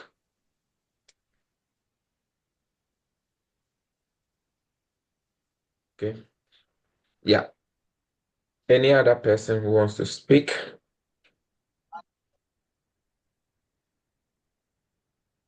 Bar wins. Yeah. Hello. Yes. I want to inquire. Supposing I want to do a PhD in mental health specifically, are there opportunities? I was like Googling and searching for such. The information was not quite available for me. I don't know whether I was not in the right source. Okay. So sometimes, like, you can't just imagine that there is no way that program is not in US, but maybe you may not be able to find the correct terminology. For example, maybe home economist. Home economist must not be the same name the US people use. Okay. So you may try to search on the internet. So what is mental health programs in US in maybe PhD? Then you get the right name so that you go to the school and search. But as for that, they have a lot of mental issues. So they have a lot of programs for that. Okay. And such schools, you will get funded. Such programs, you will get funded. No two ways about it. So it depends on your background and how you're able to write to professors, talk to them, and then share your experience with them. You will definitely get it. So whilst talking, look, just want you guys to do something. Go to my channel and subscribe so that as you're benefiting from me, I also get some benefit from you. So appreciate by going to the channel and then subscribe to the channel. Yes. Who next? Who wants to ask a question? If you think you're having problem with your microphone and you're not getting it, you can just type your question. Yeah. Type your question and I will read it and answer. Yeah, GI blah blah blah. Can you talk? All right, thank you very much for the opportunity. Please, I want to know, I have a degree in laboratory sciences, so I want to further in it, either hematology or any of the laboratory science. Is it easy for me to get funding? I would say easy, difficult. Easy in the sense that, I mean, you should be able to get it. Okay. Difficult because everything is difficult. It depends on how many schools you want to apply, how you're able to sit down. Okay? How you're able to sit down. For example, one advice is that if you're a boss, okay, in your workplace, and you think you can bring your boss to your school application, it will never work. You need to dedicate time. Because God will not even be happy with you if you just sit down 2 hours and get this something that will be paying you, will change your destiny. I'm saying that this school application will change your destiny. So you need to invest time and then sit and work hard every day. Get some 1 or 2 hours, you are sitting down and working on it, and you will get it. So the difficulty aspect is that you are not willing to sit down. You want people to do for you. That kind of mentality. Some people have even gotten that knowledge, like we're helping you here. They have opened one small office, okay, and taking you money as what do you call it, educational consultant, which is good because they have read, they will send emails, they will do those in your behalf. If you put Get to the yourself, question. it's difficult, but if not, you are good, you can get it. Okay, you can get it. Yes, my friend from Nigeria, Olu Wafemi. Yeah. Okay. Hello, sir. If I have a bachelor's degree in agriculture, can I study for PhD straight, or I can go through? Straight away, my brother. Okay. Okay, Trade sir. Thank you, agric sir. has so many branches. So from start, okay. Yes, What I sir. will tell you is that don't say maybe you want to go to agroeconomy. Don't say I want to go to maybe maybe Agribusiness. plant or Yes. maybe animal or just whatever will give you the admissions to come. First of all, pick it. When you come, you can change from school to school, from program to program, and you get Okay, funding. sir. So Okay, sir. first of all, concentrate on what if somebody is doing animal rearing and you have experience, you write to the person, oh, I did animal rearing in my thesis. Do you understand? And I Yes, sir. got this experience. I can do this, I can do that. I've seen that you are doing this, you are doing that. That is all you need to do. And when they have interview you too, you say, oh, I can do it. Are you getting it? Okay, sir. Okay, So sir. don't be stiff. If you did computer science and somebody is doing biostat, you can tell the person, if you want computer science, you may not get it, but you can get biostat. Which people are doing biostat? Biologists, computer sciences. Do you understand? So Yes, sir. I really see this in the Nigerians. They're able to diversify. As for the Ghanaians, when they do mathematics, they want to come and do mathematics. Meanwhile, they can go and do data science. If they did business, maybe some people did communication, they can go and do Yes. criminal justice. So please, whatever can give you funding, okay, and Okay, sir. you qualify, go for it and come here, you'll be okay. Okay, sir. Okay, thank you, sir. Thank you, Yeah, sir. yeah. Yes. Bowens.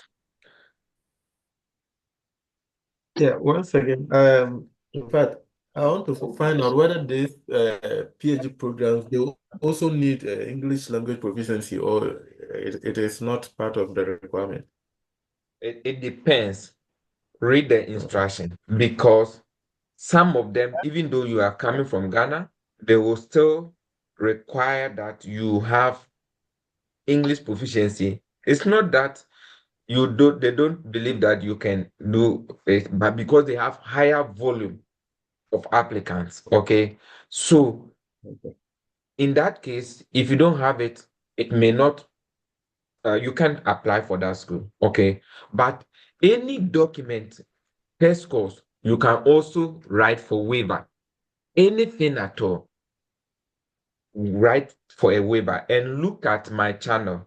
Go to my channel, you will look for how to write for waivers for application fee, and you can apply the same things for test score, GRE, for tell the people, I have this, I have that, I can do this, I can do this. I'm coming from this country. We are speaking English alone as our business and transaction. I mean, tell the person, okay, if they want, they will say, yes, we waive it for you. If not, they say no, look for the other schools. And that's the reason why they have so many schools. Okay. Yeah. All right. Thank you. Oluwafemi, yeah, you can go ahead.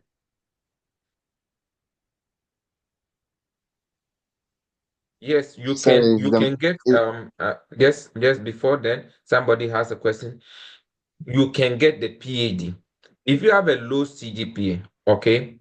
If you have a low CGPA, all you need to do is that you tell them more of your research, more of your research. Once you have the minimum qualification, that is all. The GPA is not, but if you have a higher GPA, it's a plus. But if you don't have a higher GPA, tell them that you have research experience, this, you have that. Okay. 3.0 is okay. Thank you. So those who are asking for my channel, I'm putting it there. Just click and then it's study destination. You'll get it over there. Okay, thank you. And then Olu, let's go. no, you've answered. I was asking for the YouTube, sir. I've seen it. Yeah. Yeah.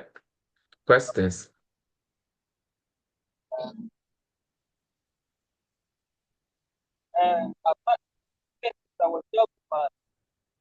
As for the sciences, you don't have problem. I'm telling you today, if you sit in Africa, you're wasting your time. I'm not saying all of you should travel because we need people to be there to develop the continent for us. But if you have the opportunity to also travel, you can travel and then broaden your horizon. Okay. So sit down, read, follow the step-by-step instruction, and you will never and ever regret. Everything about US belongs to the science, even though it might not pay like this when we go to the institutions, back to institution to work. But when it comes to what will take you, okay, those who did accounting, they will be wearing suits on campus. But I tell you, when they complete, coming is very difficult. But I tell you, those of you in the sciences, even if you have a low GPA, okay, all you need is to write, right? Oh, I have this experience, I have that experience. Talk to professors, okay, and you'll be able to make it. For example, I didn't get a good GPA, okay? I got 2.5, but I'm here doing my PhD. I'll be able to navigate through, okay?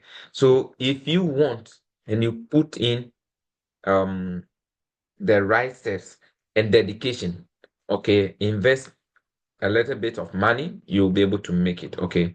Somebody is saying that is it compulsory that my CV should be academic? I don't have much experience in academic line. I have been in the industry for 7 years. Yes, you have to submit an academic CV, and it doesn't matter. Academic CV doesn't mean that you are an academia, but it narrates what you have achieved both in academic in the industry. Okay, so um the difference is that academic CV is very lengthy, and then the resume is just 1 or 2 pages. Okay, but you should have academic CV. You don't have problem. Look into my channel. You will see my what do you call it video on that. And then if you look at my channel, my banner, okay, the banner for the channel, there is a QR code which will take you to my WhatsApp platform. You can get in there and then, I mean, you can send me a DM. I can review all your documents, both your SOP for you free of charge. Okay. You only need to be serious and then I'll help you. Okay.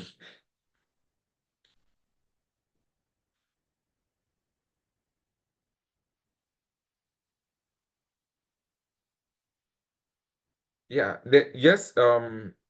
If you just look into my channel is the link I've posted over and over. So just click and then subscribe. That's what I need for now.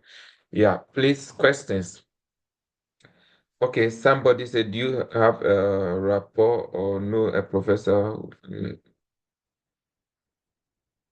you have to create a rapport? Yeah, that's the code email. It's very important. Okay. It's very, very important. Okay. Very, very important to do the code emails. So look into my channel. There's a video, there's explanation to that. Okay. It's very important. Somebody is saying that 200 BSc nursing. Okay, do I qualify? You qualify, but what I would say is that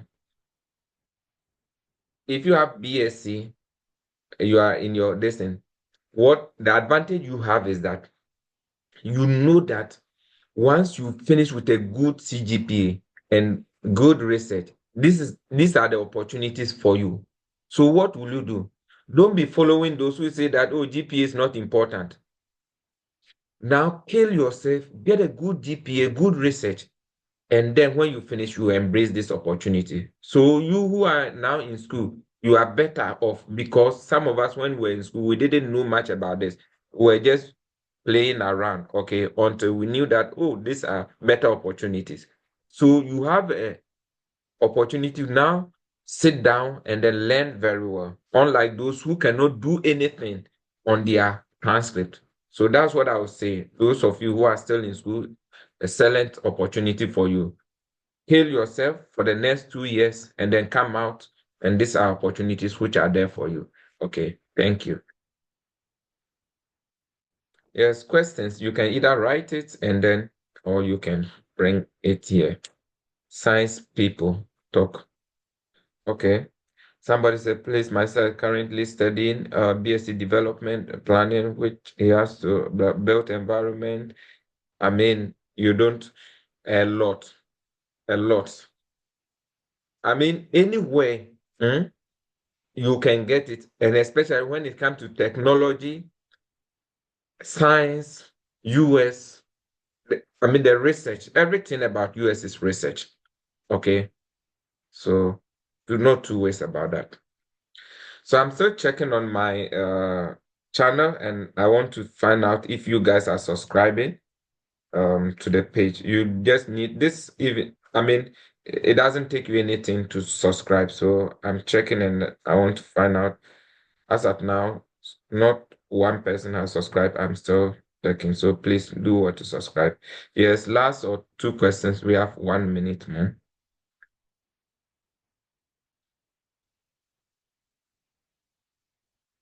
Yes. Okay. Does the acceptance rate affect? No, acceptance rate doesn't affect the likelihood of even those with low acceptance rate, they have higher funding. You understand? Somebody is saying that more of my experience is in teaching field. I would like to ask if the applicant. I mean, it depends on the program, okay, whether T or RA. I mean, RAs will be the best because you will not be teaching that much. You can focus on your research and get good publications, but it depends on the funding, okay? I think time will not allow us because we have some few seconds more. Do you still have a chance when your WAEC is not good, but you have a good, yeah, you don't use WAEC for any application, okay?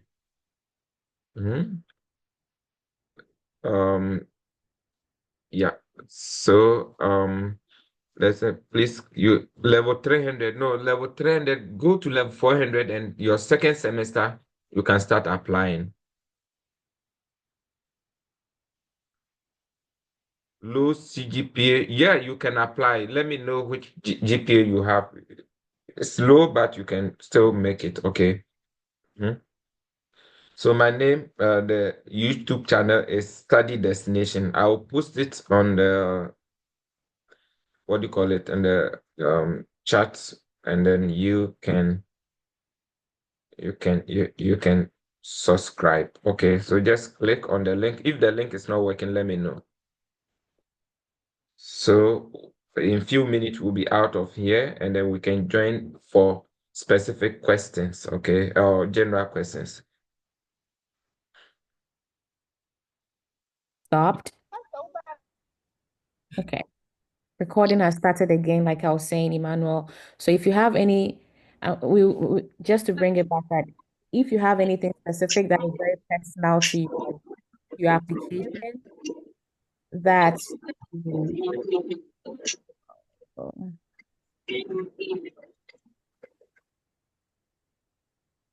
that's that you don't ask in the big group, and you can always email one of us or ask for our contact later so that we can help you.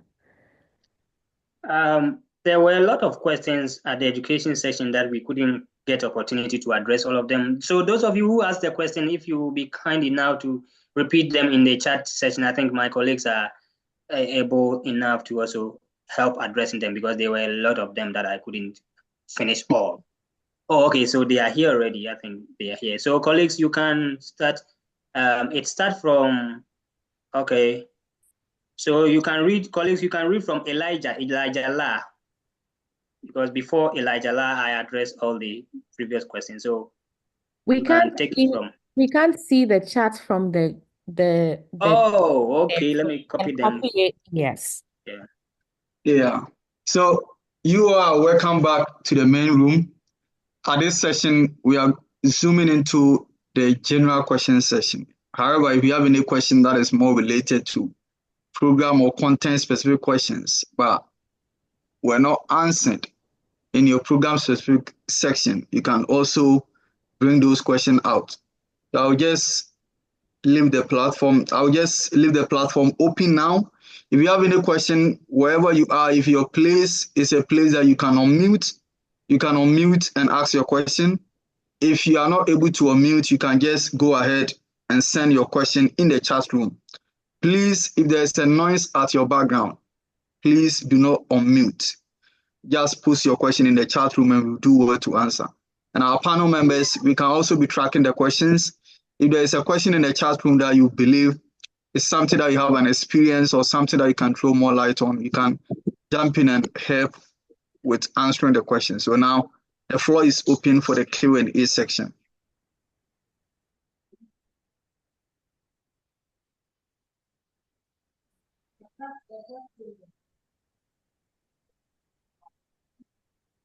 Okay, Sandra, you can go. Yes. I wanted to find out all these insights that we have received, are they specific to the US, or we can apply same knowledge or same knowledge to other institutions, say maybe in the UK or in other countries as well? Thank you.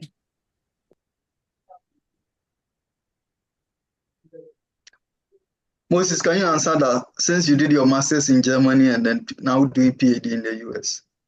And if Ebenezer, Bernice, or Olivia also has others to share as well. So thank you. The simple thing is that once you know one school and then you master one country, the other thing is that when going to the different school, it's just about reading about the instructions. Okay, so it's most likely to different schools, countries. So once you have the mastery over here, you can do the application in other countries so easily. Okay, just that you may have to read. Okay, for example, when you're applying for schools in Germany, you don't need to contact professors, especially for masters. Okay, yeah. So just, and then for Germany, they have one specific place you can get all the schools, and then the program is so easy to get the schools over there, and then the program requirements. So it works very well when you are just transferring information. Thank you. Yes, and in addition to that, you go to, I think, places like Canada and Australia for how you can apply to different subjects. I'm going to be sharing with you in particular in that. I think somebody is watching what's our brother's YouTube channel. Please, can you mute yourself? Thank you. Can you hear me? Hello. Yeah, go ahead. The first about you coming, the first about your ADAP. My brother who just spoke in.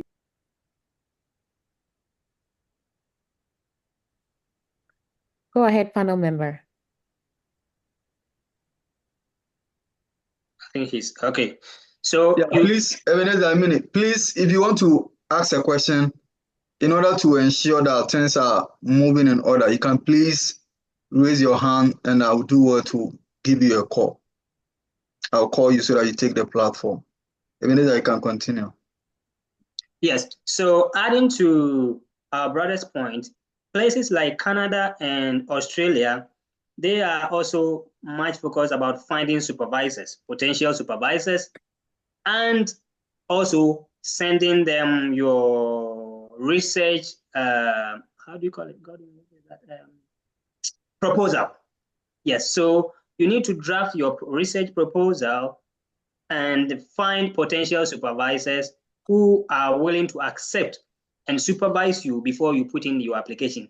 So there are a little bits and pieces of variations in the various schools you need to read, as Brother Moses already said, that your essential tool is reading, committing to reading to know what are they looking for, so that you'll be able to, gather every resources available that you need to do to get yourself admitted. So one, needing to get a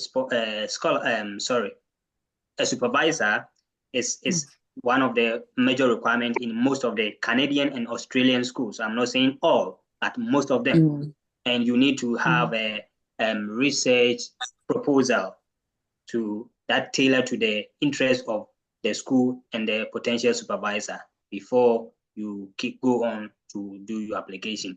For Canada, most of their colleges, they don't really take this supervisor and the proposer, but their masters and PhD programs are really, really serious on that. Thank you. Thank you. Thank you. Absalom. Okay, thank you. I hope my voice can be heard. Yeah, I had wanted to do a follow-up for Brother Moses to highlight on the point that he made regarding a common place where programs and schools of Germany can be found. Because I've been doing some read on Germany institutions as well, but look at it, I've not gotten as many as I wish, though the information are there. But he hinted that there are some common places where programs can be found regarding Germany. So if you could kindly throw more light on that, I think I'll be grateful. Thank you. Oh, okay, thank you for this. I will be uploading a video in this week on searching for school in Canada. Canada today is a specific platform you can get the designated learning institutions, because now you know that they are making a lot of reforms. I'll give a video on that and give a video on the Germany as well. So just subscribe to the channel and then you'll be fine. I'm sharing the link once again.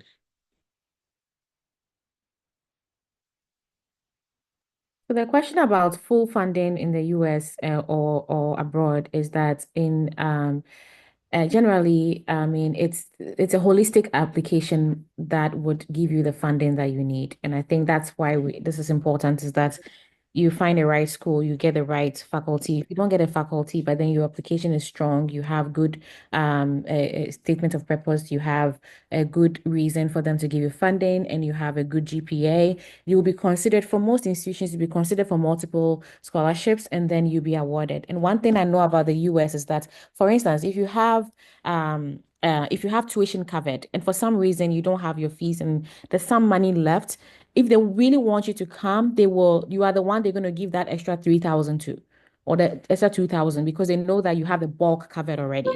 So that's how people end up getting full funding, is that they will end up giving you 1,000, 2,000 somehow to sort of boost you so you have full funding, because they know that it's expensive. So our panel members, you can look through the chat, and then if there's any question that you would like to answer, you can pick it up. Yeah, adding something to Doc's address, I want to repeat what I was saying in the education section, that I think some folks think that the funding automatically comes with admission. In most of the institutions in the United States, you don't get funding along with your admission offer. You get admitted, then you apply for funding. So the onus lie on you to reach out to one, if you are given an advisor when on your admission letter, you see that you have an assigned advisor, then you reach out to the assigned advisor as well as the program coordinator. Sometimes there are variations. Your advisor may be the program coordinator. Another time, some advisors are not necessarily the program coordinator. So reach out to the program coordinator and also the advisor, or even at some point, the department chair or the department head, requesting or asking about the potential fund or funding opportunities. Because if you don't ask, no one will reach out to you. Most of the people, they are attending to other potential like students like yourself. So don't sit there and wait for anyone. Reach out that you've had this offer, and then you are asking of the funding opportunities available for you, so that it takes them, they will respond to you. Okay, so let us take it that way so that it will help yourself. Okay, thanks.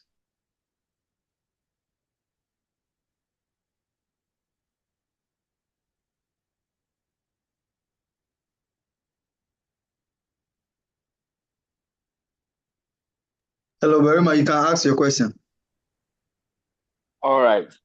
So a quick question. Do you reach out to the graduate coordinators before doing the application or after you've gotten the admission to the school? From the graduate coordinator perspective, graduate coordinators usually don't have a say in admission processes. They only know the admission process more than the faculty. Faculty don't really know the steps. And so talking to graduate coordinator is a person that is like tracking your applications, making sure you've submitted your resume, your stuff. That they would know that, because faculty don't have access to that until your materials are set and they've been assigned to review applications.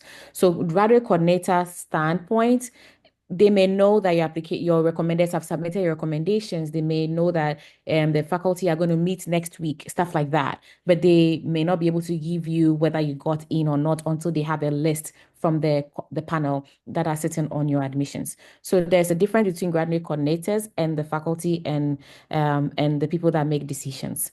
So sometimes from that angle, sometimes I do get emails from faculty when I was working with a master's program where students think that I know, or like I have, like they're so polite and they're trying to convince me why they are great.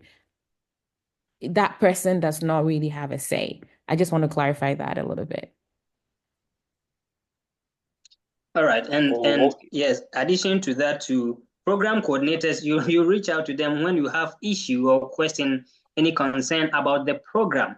Okay, if you understand everything, or you know that the application process requires you dates, requires that, there's no need to reach out to program coordinator. Just put in your application and there you go. So you don't necessarily reach out, and like Doc said, they don't have any say on it.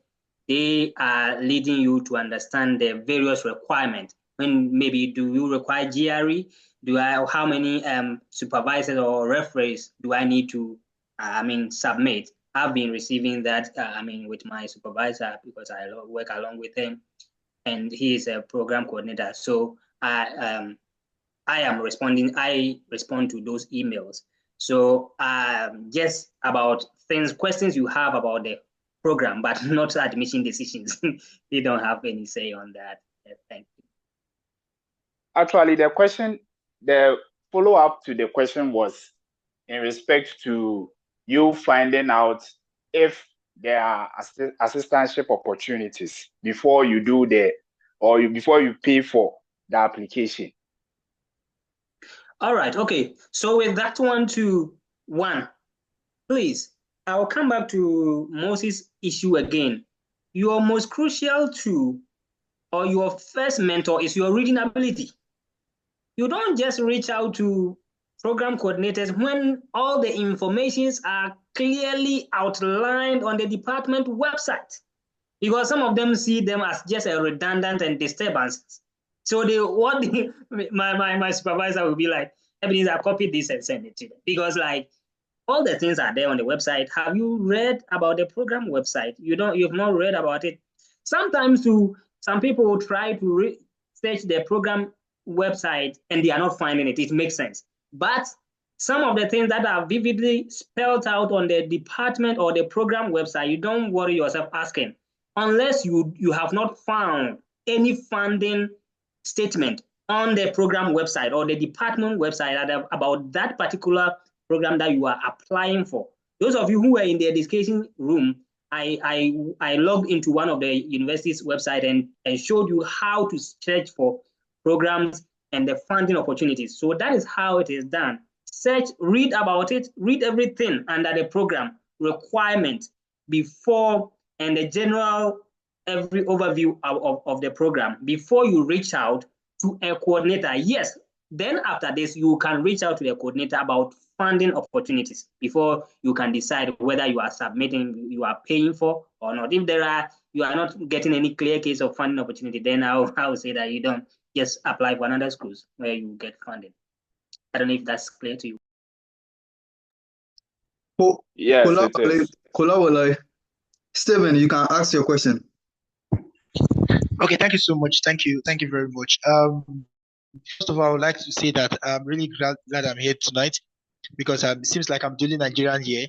So, and then I got to see this group from one of the group I joined for graduate study. I mean, it's a Ghana group, so I just saw the link. I don't know these people before. I don't know of any of these things before. So when I saw it, I just decided to join. And I think I'm really grateful for being here, and I've really learned a lot. Anyway, I have two questions. First one is there a WhatsApp group for this particular group I have now? Is there a WhatsApp group where I can join and still learn more, and as well reach out to each head of the panel members? Then secondly, I would like to ask, could head of the panel members provide a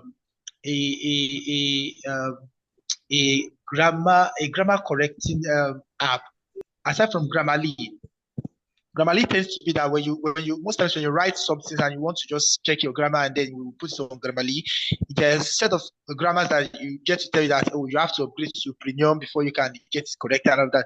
So I want to ask, is there anybody who is aware of any app that once you written something and you want it to be corrected, and then when you put it there, it will correct everything, and aside from Grammarly that is this popularly known, and then that doesn't do all the total of the job. I mean, that doesn't do all the jobs. So I'd like to ask if they can recommend any other ones that we can actually use. So most times when you write these things, you can put it there and still check if our grammars are, because most of these things, I notice that when you're applying to most of these and your grammars are not stable and all of that, you tend not to get so many things right, and then they may not even reply and all of those things. The reason why most people don't get replies is because of the way their words are being constructed and all of those things. So please, I would like to ask if there are. So I want to recommend about one or two of them, so we can always use it to when we write it to any of the professors or any of the schools or anything. Thank you. Hello, Sir Stephen. Thank you for your submission. I think it's everybody has the same like feeling as you have, but as my other colleagues have said, the only fundamental reason for the only fundamental skill that you have that nobody can take away is your reading and writing skills. So the tools that we are going to give you is supposed to enhance your reading and writing skills. So if I should recommend a tool for you and you're not able to write as eloquent or as skillful as the tool is, it wouldn't supplement or wouldn't add, it wouldn't help you with your application. The Grammarly that you are referring to, which everybody knows, is supposed to teach or enhance your writing skills. I think I want to get that clear so that you are not depending on it to write it for you. You have written something. Probably instead of you getting Sir Godwin to look over it for you, you have the Grammarly to paraphrase or read it well and say, oh God, this is what you can write and write it well. Do this, add this, abba, and it will make the whole sentence sing or make the meaning that you want to write come out well. So no matter the skill or the tool tools are supposed to enhance your skills, supposed to bring out your whatever you want to say it well so that anybody else can understand you. Have patience with what you are doing. Understand what you want to give out to the person you are sending it to. You want to apply for a school for a program. So I would say use any other tool to enhance what you want to do to come out well. I think what we are trying to explain is that we are trying to make you a better person in all shape and square. Anything we will say is to make you become a better person. So please enhance or use any tool that you have. If it's Grammarly or just you, present yourself well. That's what we want to say. So present yourself well. That's what I can say in relation to what you just said. Thank you.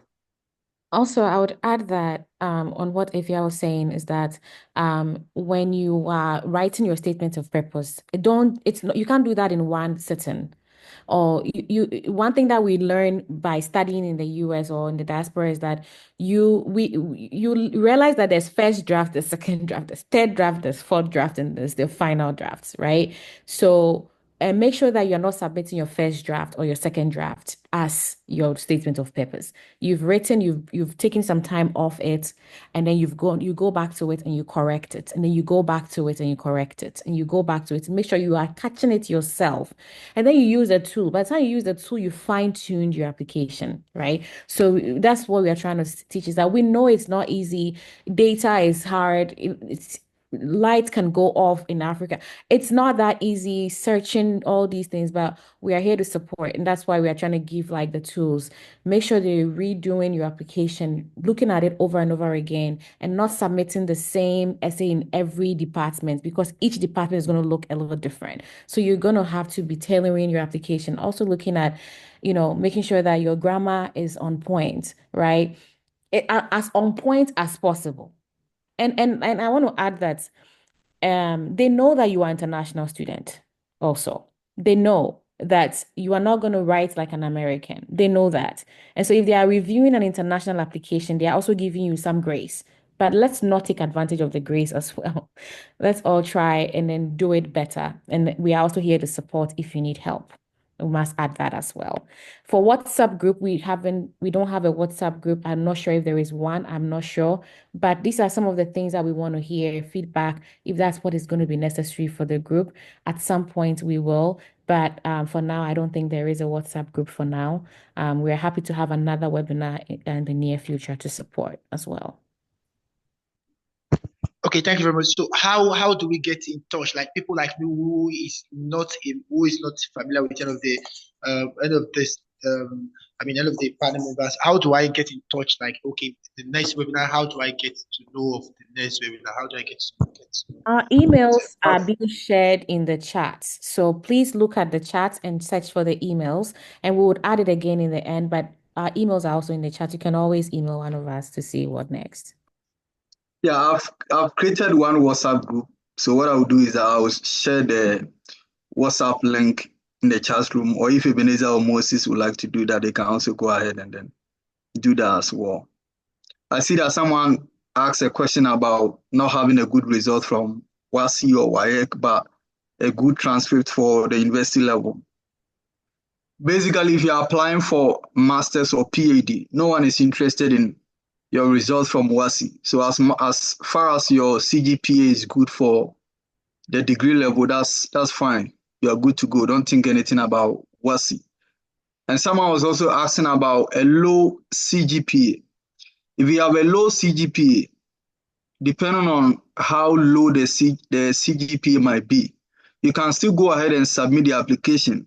But that notwithstanding, in your statement of purpose, you need to devote a paragraph to explain why there was a reduction or a decline in your academic performance. So sometimes it could be that, there was a financial challenge, financial difficulty, maybe death in the family, emergency, disaster. And as a result, it ended up affecting your academic performance because you were overthinking, you were going through emotional distress and others. So that these are some of the reasons that you can use in pointing out a reason for any gap in any instance that you find yourself. And then another person was also asking about whether you can submit application to PhD with a degree. There are some programs that you can apply straight into the PhD program, even with a bachelor's transcript. In your search, you need to search from the program website. What are the details on the program website? And then in some instances, if you still need further clarification as to whether that is something that the institution accept for your program, you can go ahead and do so.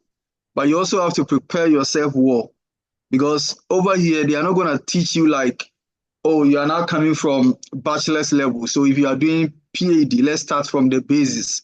Let's start as if you are still doing masters. They are going to start from the higher level.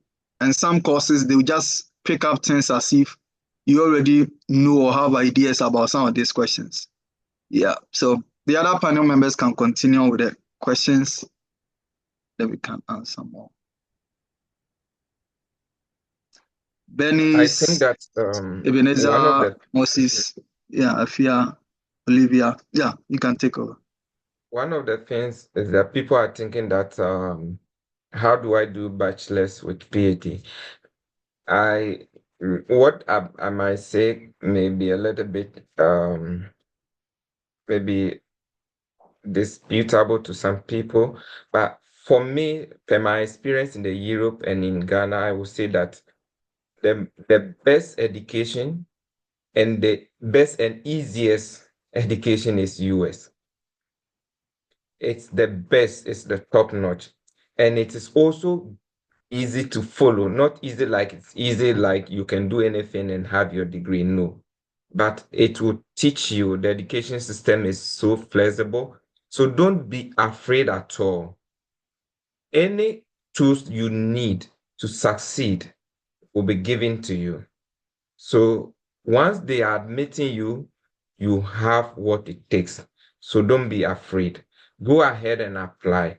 You will be qualified. And that's how they pick their people here. And I tell you that some of the courses we do, we overdo the courses in Ghana or in Africa.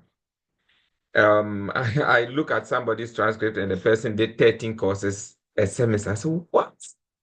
Here, the maximum is 3. And if you want to graduate early, you do 4, 5, okay? You not see people doing 7 courses. It never happens. So you are good. You have been prepared.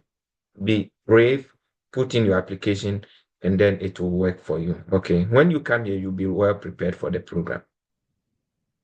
I must add that somebody from the HND side asking about getting into grad programs. I attended Accra Polytechnic and then transferred to the University of Oregon. How it works is that if you, some institutions would accept into a graduate program. I think somebody responded, the Berea College. Some would accept you into a graduate program. And some would say the bigger institutions or the research institutions would require that you get a bachelor's degree before you get into a graduate program. So I had to do a year and a half of undergrad here before be able to do my master's. So it also depends on the route you want to go. If you want to divert completely, I would recommend that you go, apply into an undergraduate degree as a transfer student. And that is a whole nother topic that we can address later. And what that looks like is that they would accept most of your credits from back home.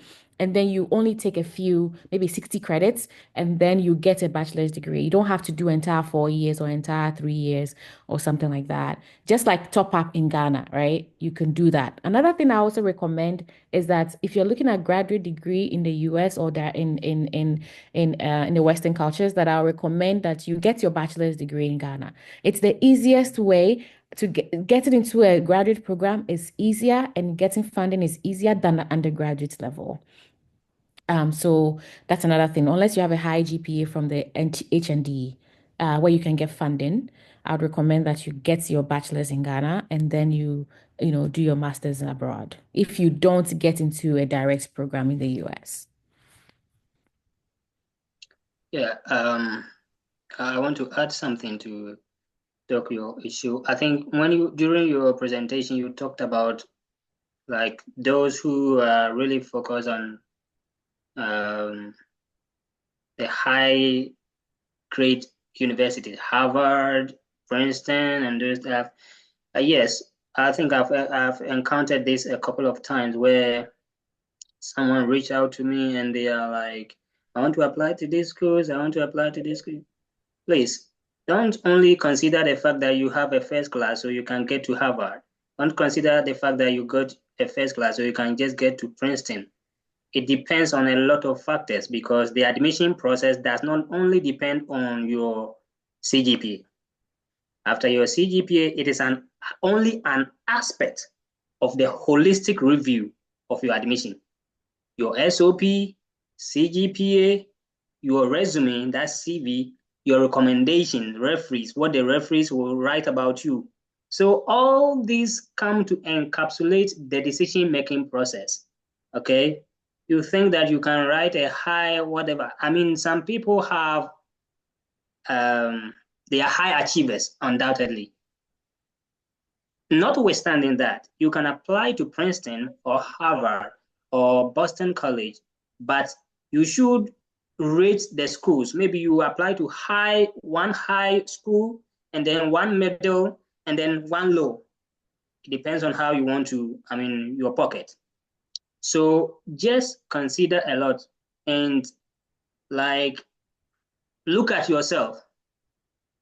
What do I have and what can I do? Which schools can I fit best with this things that I have? Someone have a first class, but you don't have a lot of experience. You may not get admission to a certain schools if you don't have a lot of experiences. Working experiences. Maybe you just completed university and you want to continue. It's normal. Most schools accept it. But for some schools too, they insist on the fact that you don't have experience. For instance, there is one friend of mine who just finished his master's and now in University of Illinois, Urbana-Champaign, and he wanted to do the PhD in his school, that is Iowa State University. All his supervisors told him that, no, you don't have enough experience. Go and work. They told him, go and work and come back for your PhD. Meanwhile, he just finished a master's there. Not that he didn't do well. He's a very good student. But they said that we are seeking for those who have gotten experience after their masters or after their bachelors before we can admit you. So his own supervisor told him in the face that, no, we want you to have a working experience before you come back, so you can go and come back. And he called me. He was so disappointed when I was laughing because, yes, these are some of the intricacies, the little bits and pieces that you don't know what goes into the decision making before. But working experience like this, most of the schools will not put it on the program website. They will only look at your CV. That's what tells them about what you have done. And so you may have had a good high grade or everything, but only working experience will reduce the admission decision because a lot of people are coming from the great firms. They have done a lot of things and they are coming to school again. They will pick them over you. So let's consider a lot of factors before we apply to the various schools. Thank you. And then again, they are looking at your applications alongside domestic students as well. So let's not forget that. They're not comparing international versus international. They're comparing everybody. And so how do you stand out? It's what we're trying to teach here is let's stand out as much as possible, standing out in each part of our application, making it strong. Because Americans, they have a lot of extracurricular. They do a lot. They do a lot of internship. They start working at 16 or 15, 16, they are working. So they have a lot of experience coming. For us, we went from high school, went to college, we barely have a lot. So you are competing against these people, and how do you stand out? So that's really where the determining factor comes in. Exactly. And another thing too is that we should get involved in some activities that's going on campus. A lot of us, we went to UCC, all that we knew is go to class, come back to our hostel, go to class and come back to our hostel. The only activity we used to do is to play football on Casford Field. And that's our major activity. Or maybe as SDA member, I do some work in my SDA on campus fellowship, and that's all. But we didn't know all that a lot of activities that goes on campus they count as experiences or volunteer services. So let us volunteer to our fellowship activities. Let us volunteer to campus activities that's ongoing. There are some, university halls, they do programs. Get involved and put it on your CV that you did this, you did that, you did that. That's a lot of things that will help you and your local communities as well. Yeah, but what if you're done with school, right? Somebody may ask, I'm done with school. I didn't do all this. Is it too late for me? Well, your community is probably doing a cleaning project, or Zoom Lion is doing something. Get involved. There is an NGO somewhere trying to feed people on Christmas. Get involved. Those are all the things. Like your church is hosting something. Get involved. They are looking for those things on your resume. They are looking for it for you to stand out in your applications. Don't underestimate any opportunity that you can get to stand out. Yeah, and to add up to what our sister just shared, when it comes to what you capture on your academic CV, in most instances, it is more about how you present your experiences and what you've had over the past years. If you look at my academic statements, after my PhD, now I have about 18 pages because of as you move higher. And when I was applying for professor positions, there were instances where some institutions, they will ask that I write a one-page statement about my faith as a Christian. And then I realized that when it comes to capturing ideas on my academic CV, I could even add elements of function or working as a Sunday school teacher in my church. Not just that, there were also instances where Pensa UCC went for GAB, Gospel Across Boundary, where we visit people, evangelize to them, share the word of God with them, and then interact with these people. These are all ideas that I captured on my CV as volunteer activities. Sometimes you may be thinking that, oh, these are things that they don't even matter. You might even be a football coach. That is also an element that you can also capture. You may be a Sunday school teacher. You might even be moving around to share the gospel with people. But how do you capture these ideas on your academic CV? Sometimes you can place it on there as a volunteer activity. You can also place it on your academic CV as a coaching or mentorship experience. These are ideas that people are highly interested in.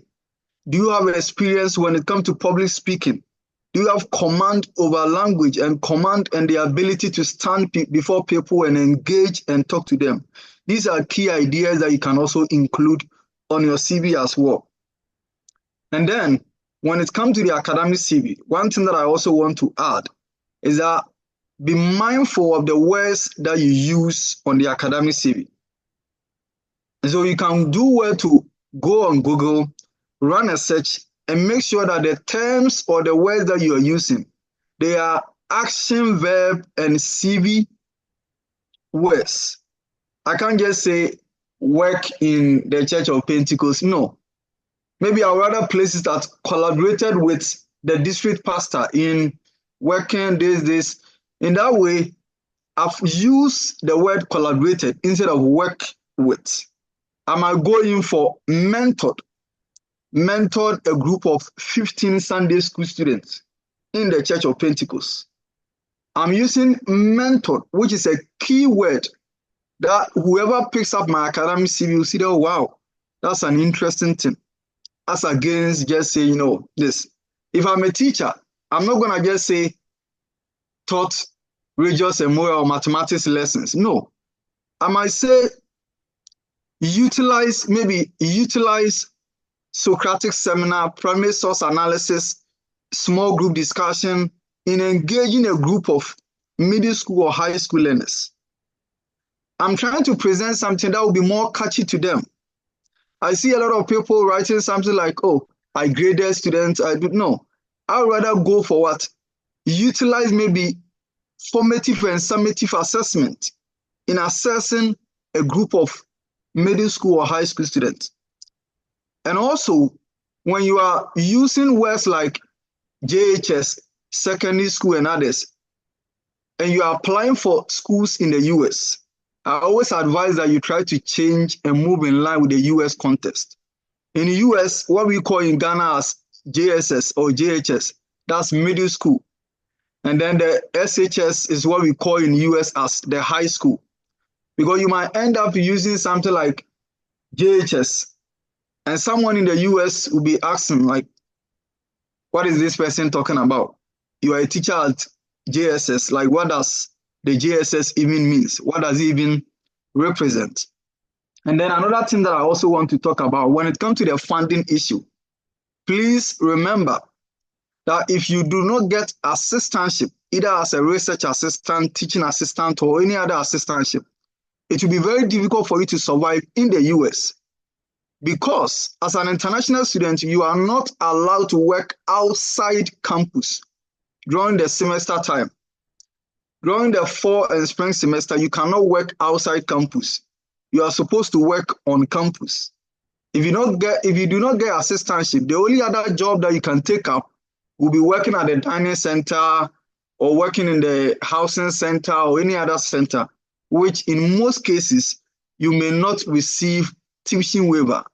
And as international student, the tuition waiver is usually the most important thing for you.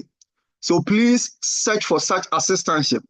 When you are submitting application, ask yourself, how does it even work in this institution? Is it admission and funding as a separate thing, or once you automatically get admission, you can also get funding? If you do not get that information on the website, you can send an email to the graduate coordinator to find out more. If it says that funding and admission are separate things, then you also have to bear in mind that after submitting application, check to read as to whether you are supposed to also go ahead and submit application for funding, or you wait till admission decision has been made before you go ahead and make a submission for the funding. And someone was talking about graduating in January and then when it's best to submit application. I always advise people to submit application for the fall semester, which starts from August or September, depending on the institution. Because for most institutions, by May, a lot of graduate assistants will be graduating, and so there will be enough spaces. Unless in few cases where maybe you reach out to a graduate coordinator or maybe a supervisor, a professor, and the person inform you that, oh, I have funding, there's availability for funding, so you can submit application for the spring semester. In that case, you are good to go. You can give your try. And so in post-seminar section, there is one thing that I want you to do beginning from today. I need you to create an Excel sheet. In the Excel sheet, I need you to have a timeline. First, decide on how many schools am I hoping to apply, and also check the admission fees, the application fees. After checking the application fees, make sure you write all this information in the Excel sheet. Also check on the deadline. On the deadline, there are usually two forms of deadlines. There are priority deadline and the other normal deadline. The priority deadline is the one that upon submitting application, you could be considered for funding. So please search for priority deadline. For most institutions, priority deadline is usually placed, I think, 1st November, 15th November, and then with some maybe in December and then few in January. So you check on that and create an Excel sheet. Have a timeline for yourself. I know that we are all busy, but this is a decision that if you decide to make, I don't think you will ever regret.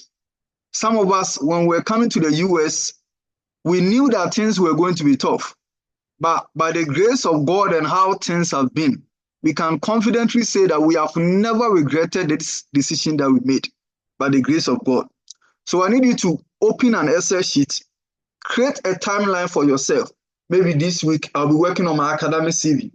Next week I'll be working on the statement of purpose. The following week I'll be working on this. And you make sure that for each week you hit your target. Once you work on a document, you don't have to necessarily use an AI tool, Grammarly and others. You can be in contact with someone else, not as anyone.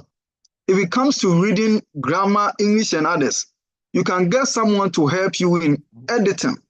And I always advise that after writing something, please wait for at least a couple of days before you start the editing. Because if you write today and you decide to do the editing, you are just re-echoing what's already written in your mind and trying to use it for the editing. So always save the draft, wait for some days before you return to do the editing. You can also share with other trusted individuals so that they can assist you when it comes to the editing. Do not falsify any document. If you have read from the news, you could see and hear that there were some 4 Ghanaians who were arrested from Lay University for falsification of some document. Please do not falsify document.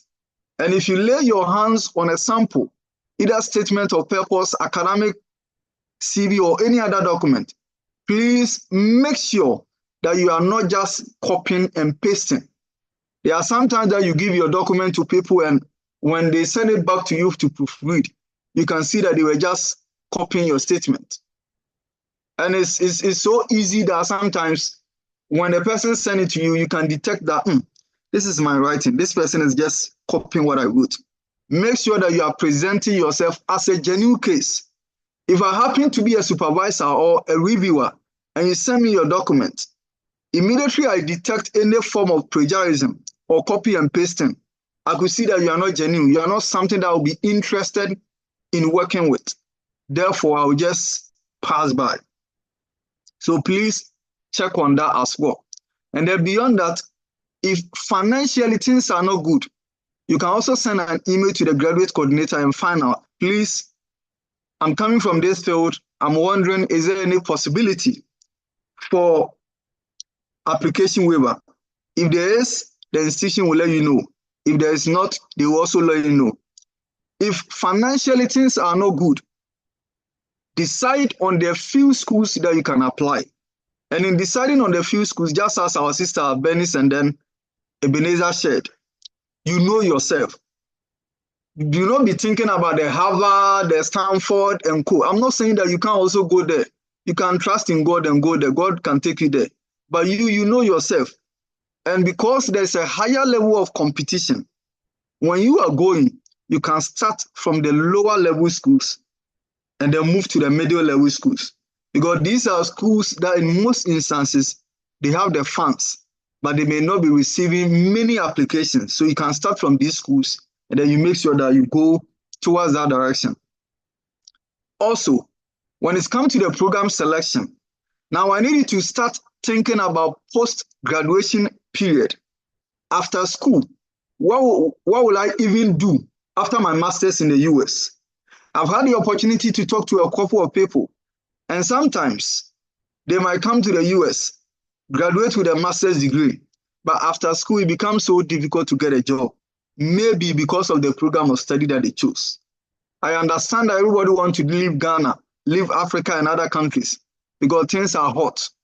But please make sure that you are making a wise decision when it comes to the program of study. Because once you graduate, you have about 60 to 90 days to get a job. If you do not get a job, you are asked to leave the United States. And in getting the job, you are supposed to also get a job that is connected to your program of study, not just any job. And so if you did history, the job that you get has to be something related to history.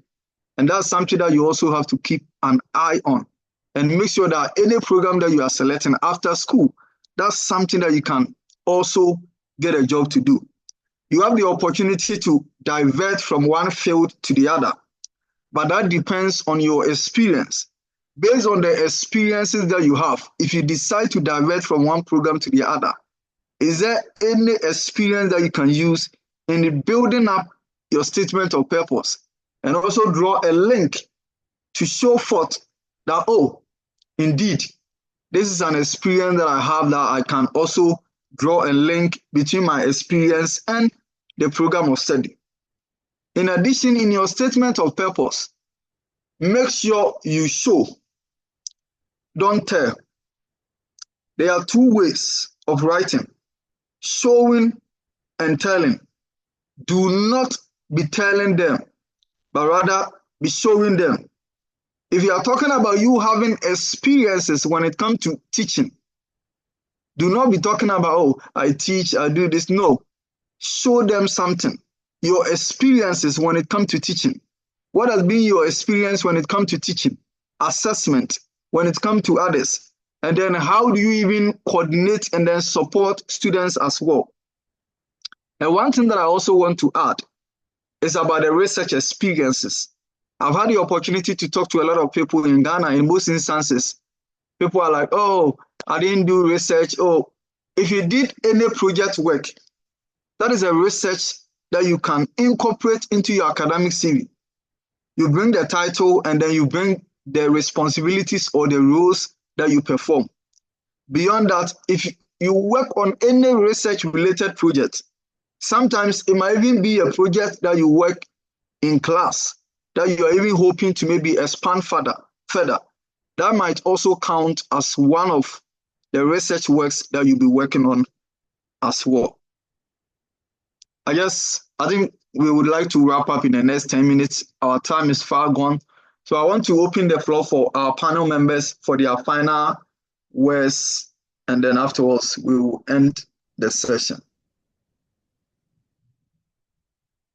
Well, I just want to say that let's don't be intimidated with applications. If you see anything that you feel like you can apply to, I 100% understand the feeling intimidated with an application and how to even start. So congratulations for even thinking about studying abroad, for even joining this webinar. That's one step. And super proud of anybody that joined today to learn, to hear, to listen, to take something away.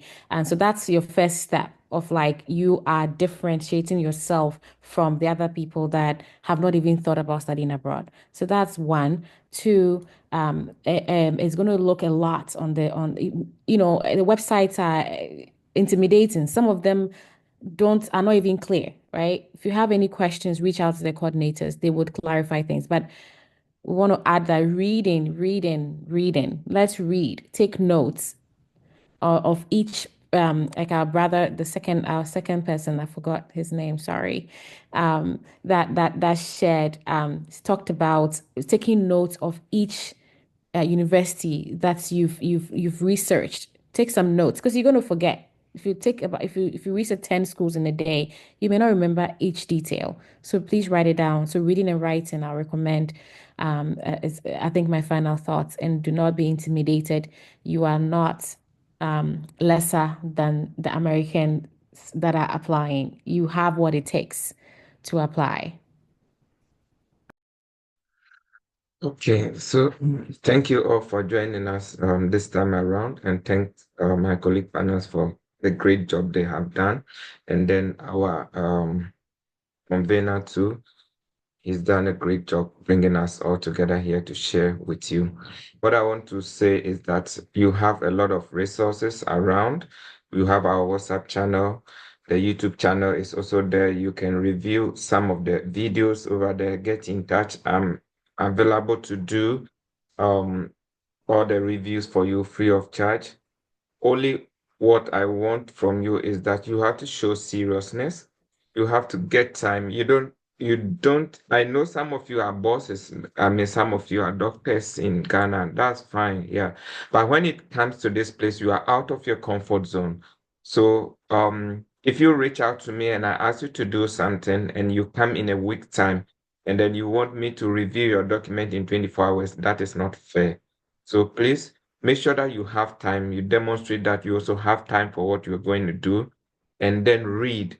There's no, shortcuts about it. Read, and I think the journey will be smooth for you.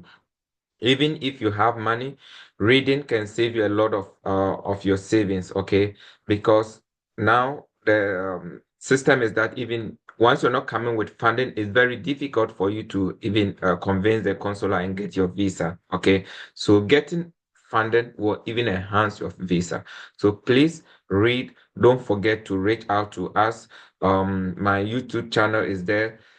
Subscribe to it, and then you have great content. You can reach out to all of us for any clarification. Thank you so much for joining us, and then see you in our next meeting. All right. So, yeah, I also add that don't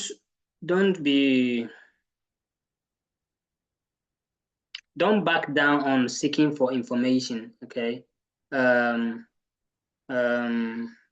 Inquiries lead to discovery. So what you don't understand, whatever you think that you need a clarification, just reach out to the program coordinator, the department chair. There are definitely an email for you to reach out to if you have any question. And that's the common message that you see from the program's website. If you have any question, reach out. Or they will have the program faculty members' emails under the program to contact them, but before contacting them, make sure that what the question you are asking is not right there on the website. Read to understand before you reach out. Unless you don't understand, then you reach out for clarification. I wish you all the best in your endeavors. Thank you. Thank you. Afia and Olivia. Final words, final remarks. Okay. I think it's been overemphasized about the fact that we need to read, but also I want to add that we need to be authentic to what we want to do. Just imagine yourself reading some document that you know this person is really, really lying, and it doesn't even relate. So be authentic to yourself, be authentic to the person who's going to read, so that the person can actually understand, and you can communicate what you want to do very well. So don't lie on any of your applications that you are doing.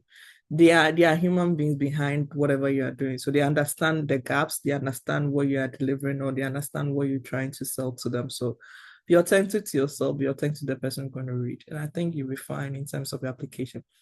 Don't be scared of the application. I think they've all said it. You are capable.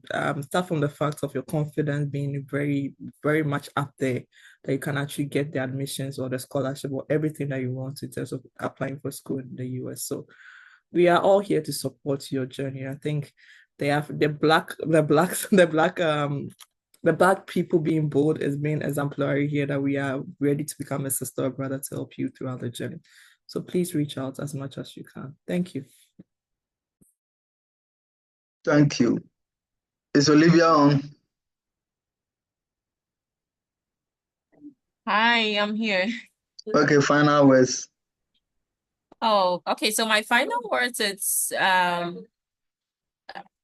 just trust the process. Like, I know it's not an easy process. Like, it entails a lot of gathering a lot of information, being strategic, but just trust the process. And then also just do your best. Don't just apply to maybe 2 schools or 3 schools. Try and broaden your search. Apply to as many schools as possible. Because like I've always said, I believe it's like a numbers game. So if you email one professor and then you have emailed that professor maybe 3 times and they are not responding, you can still move on to another. And then just be resilient and then just be consistent. Yeah. All right. Thank you. I guess my final words would be the fact that to re-emphasize the idea that this whole application process, it takes a lot of time, effort, and you are the one who can do well. And it takes you believing in yourself and also believing in what you are hoping to do. I don't know where you join us from, maybe from Ghana, from Nigeria, or any other part, but it takes believing in yourself. I used to live in Koko in Ghana, eastern part of Ghana, and I trusted the process. I trusted God. I believe in myself, and then things work out. And if you can also believe in yourself and trust the process, put in the effort and the time, things can also work. And as we are also sharing the emails and others, please do not be sending emails and text to people and be doing hi. Someone texted me hi, I responded hi.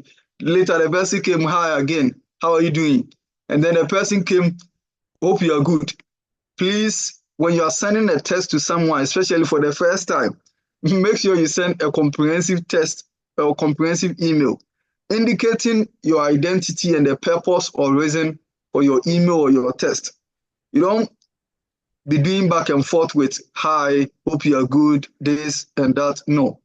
Go straight to the point. Introduce yourself and then also indicate your reason for testing or emailing. And I'm sure we all can do our best and also be of help. And I also want to express special thanks to all our panel members, from Moses to Bernice to Efia to Olivia and also to Ebenezer, for all the wonderful job that you've done today.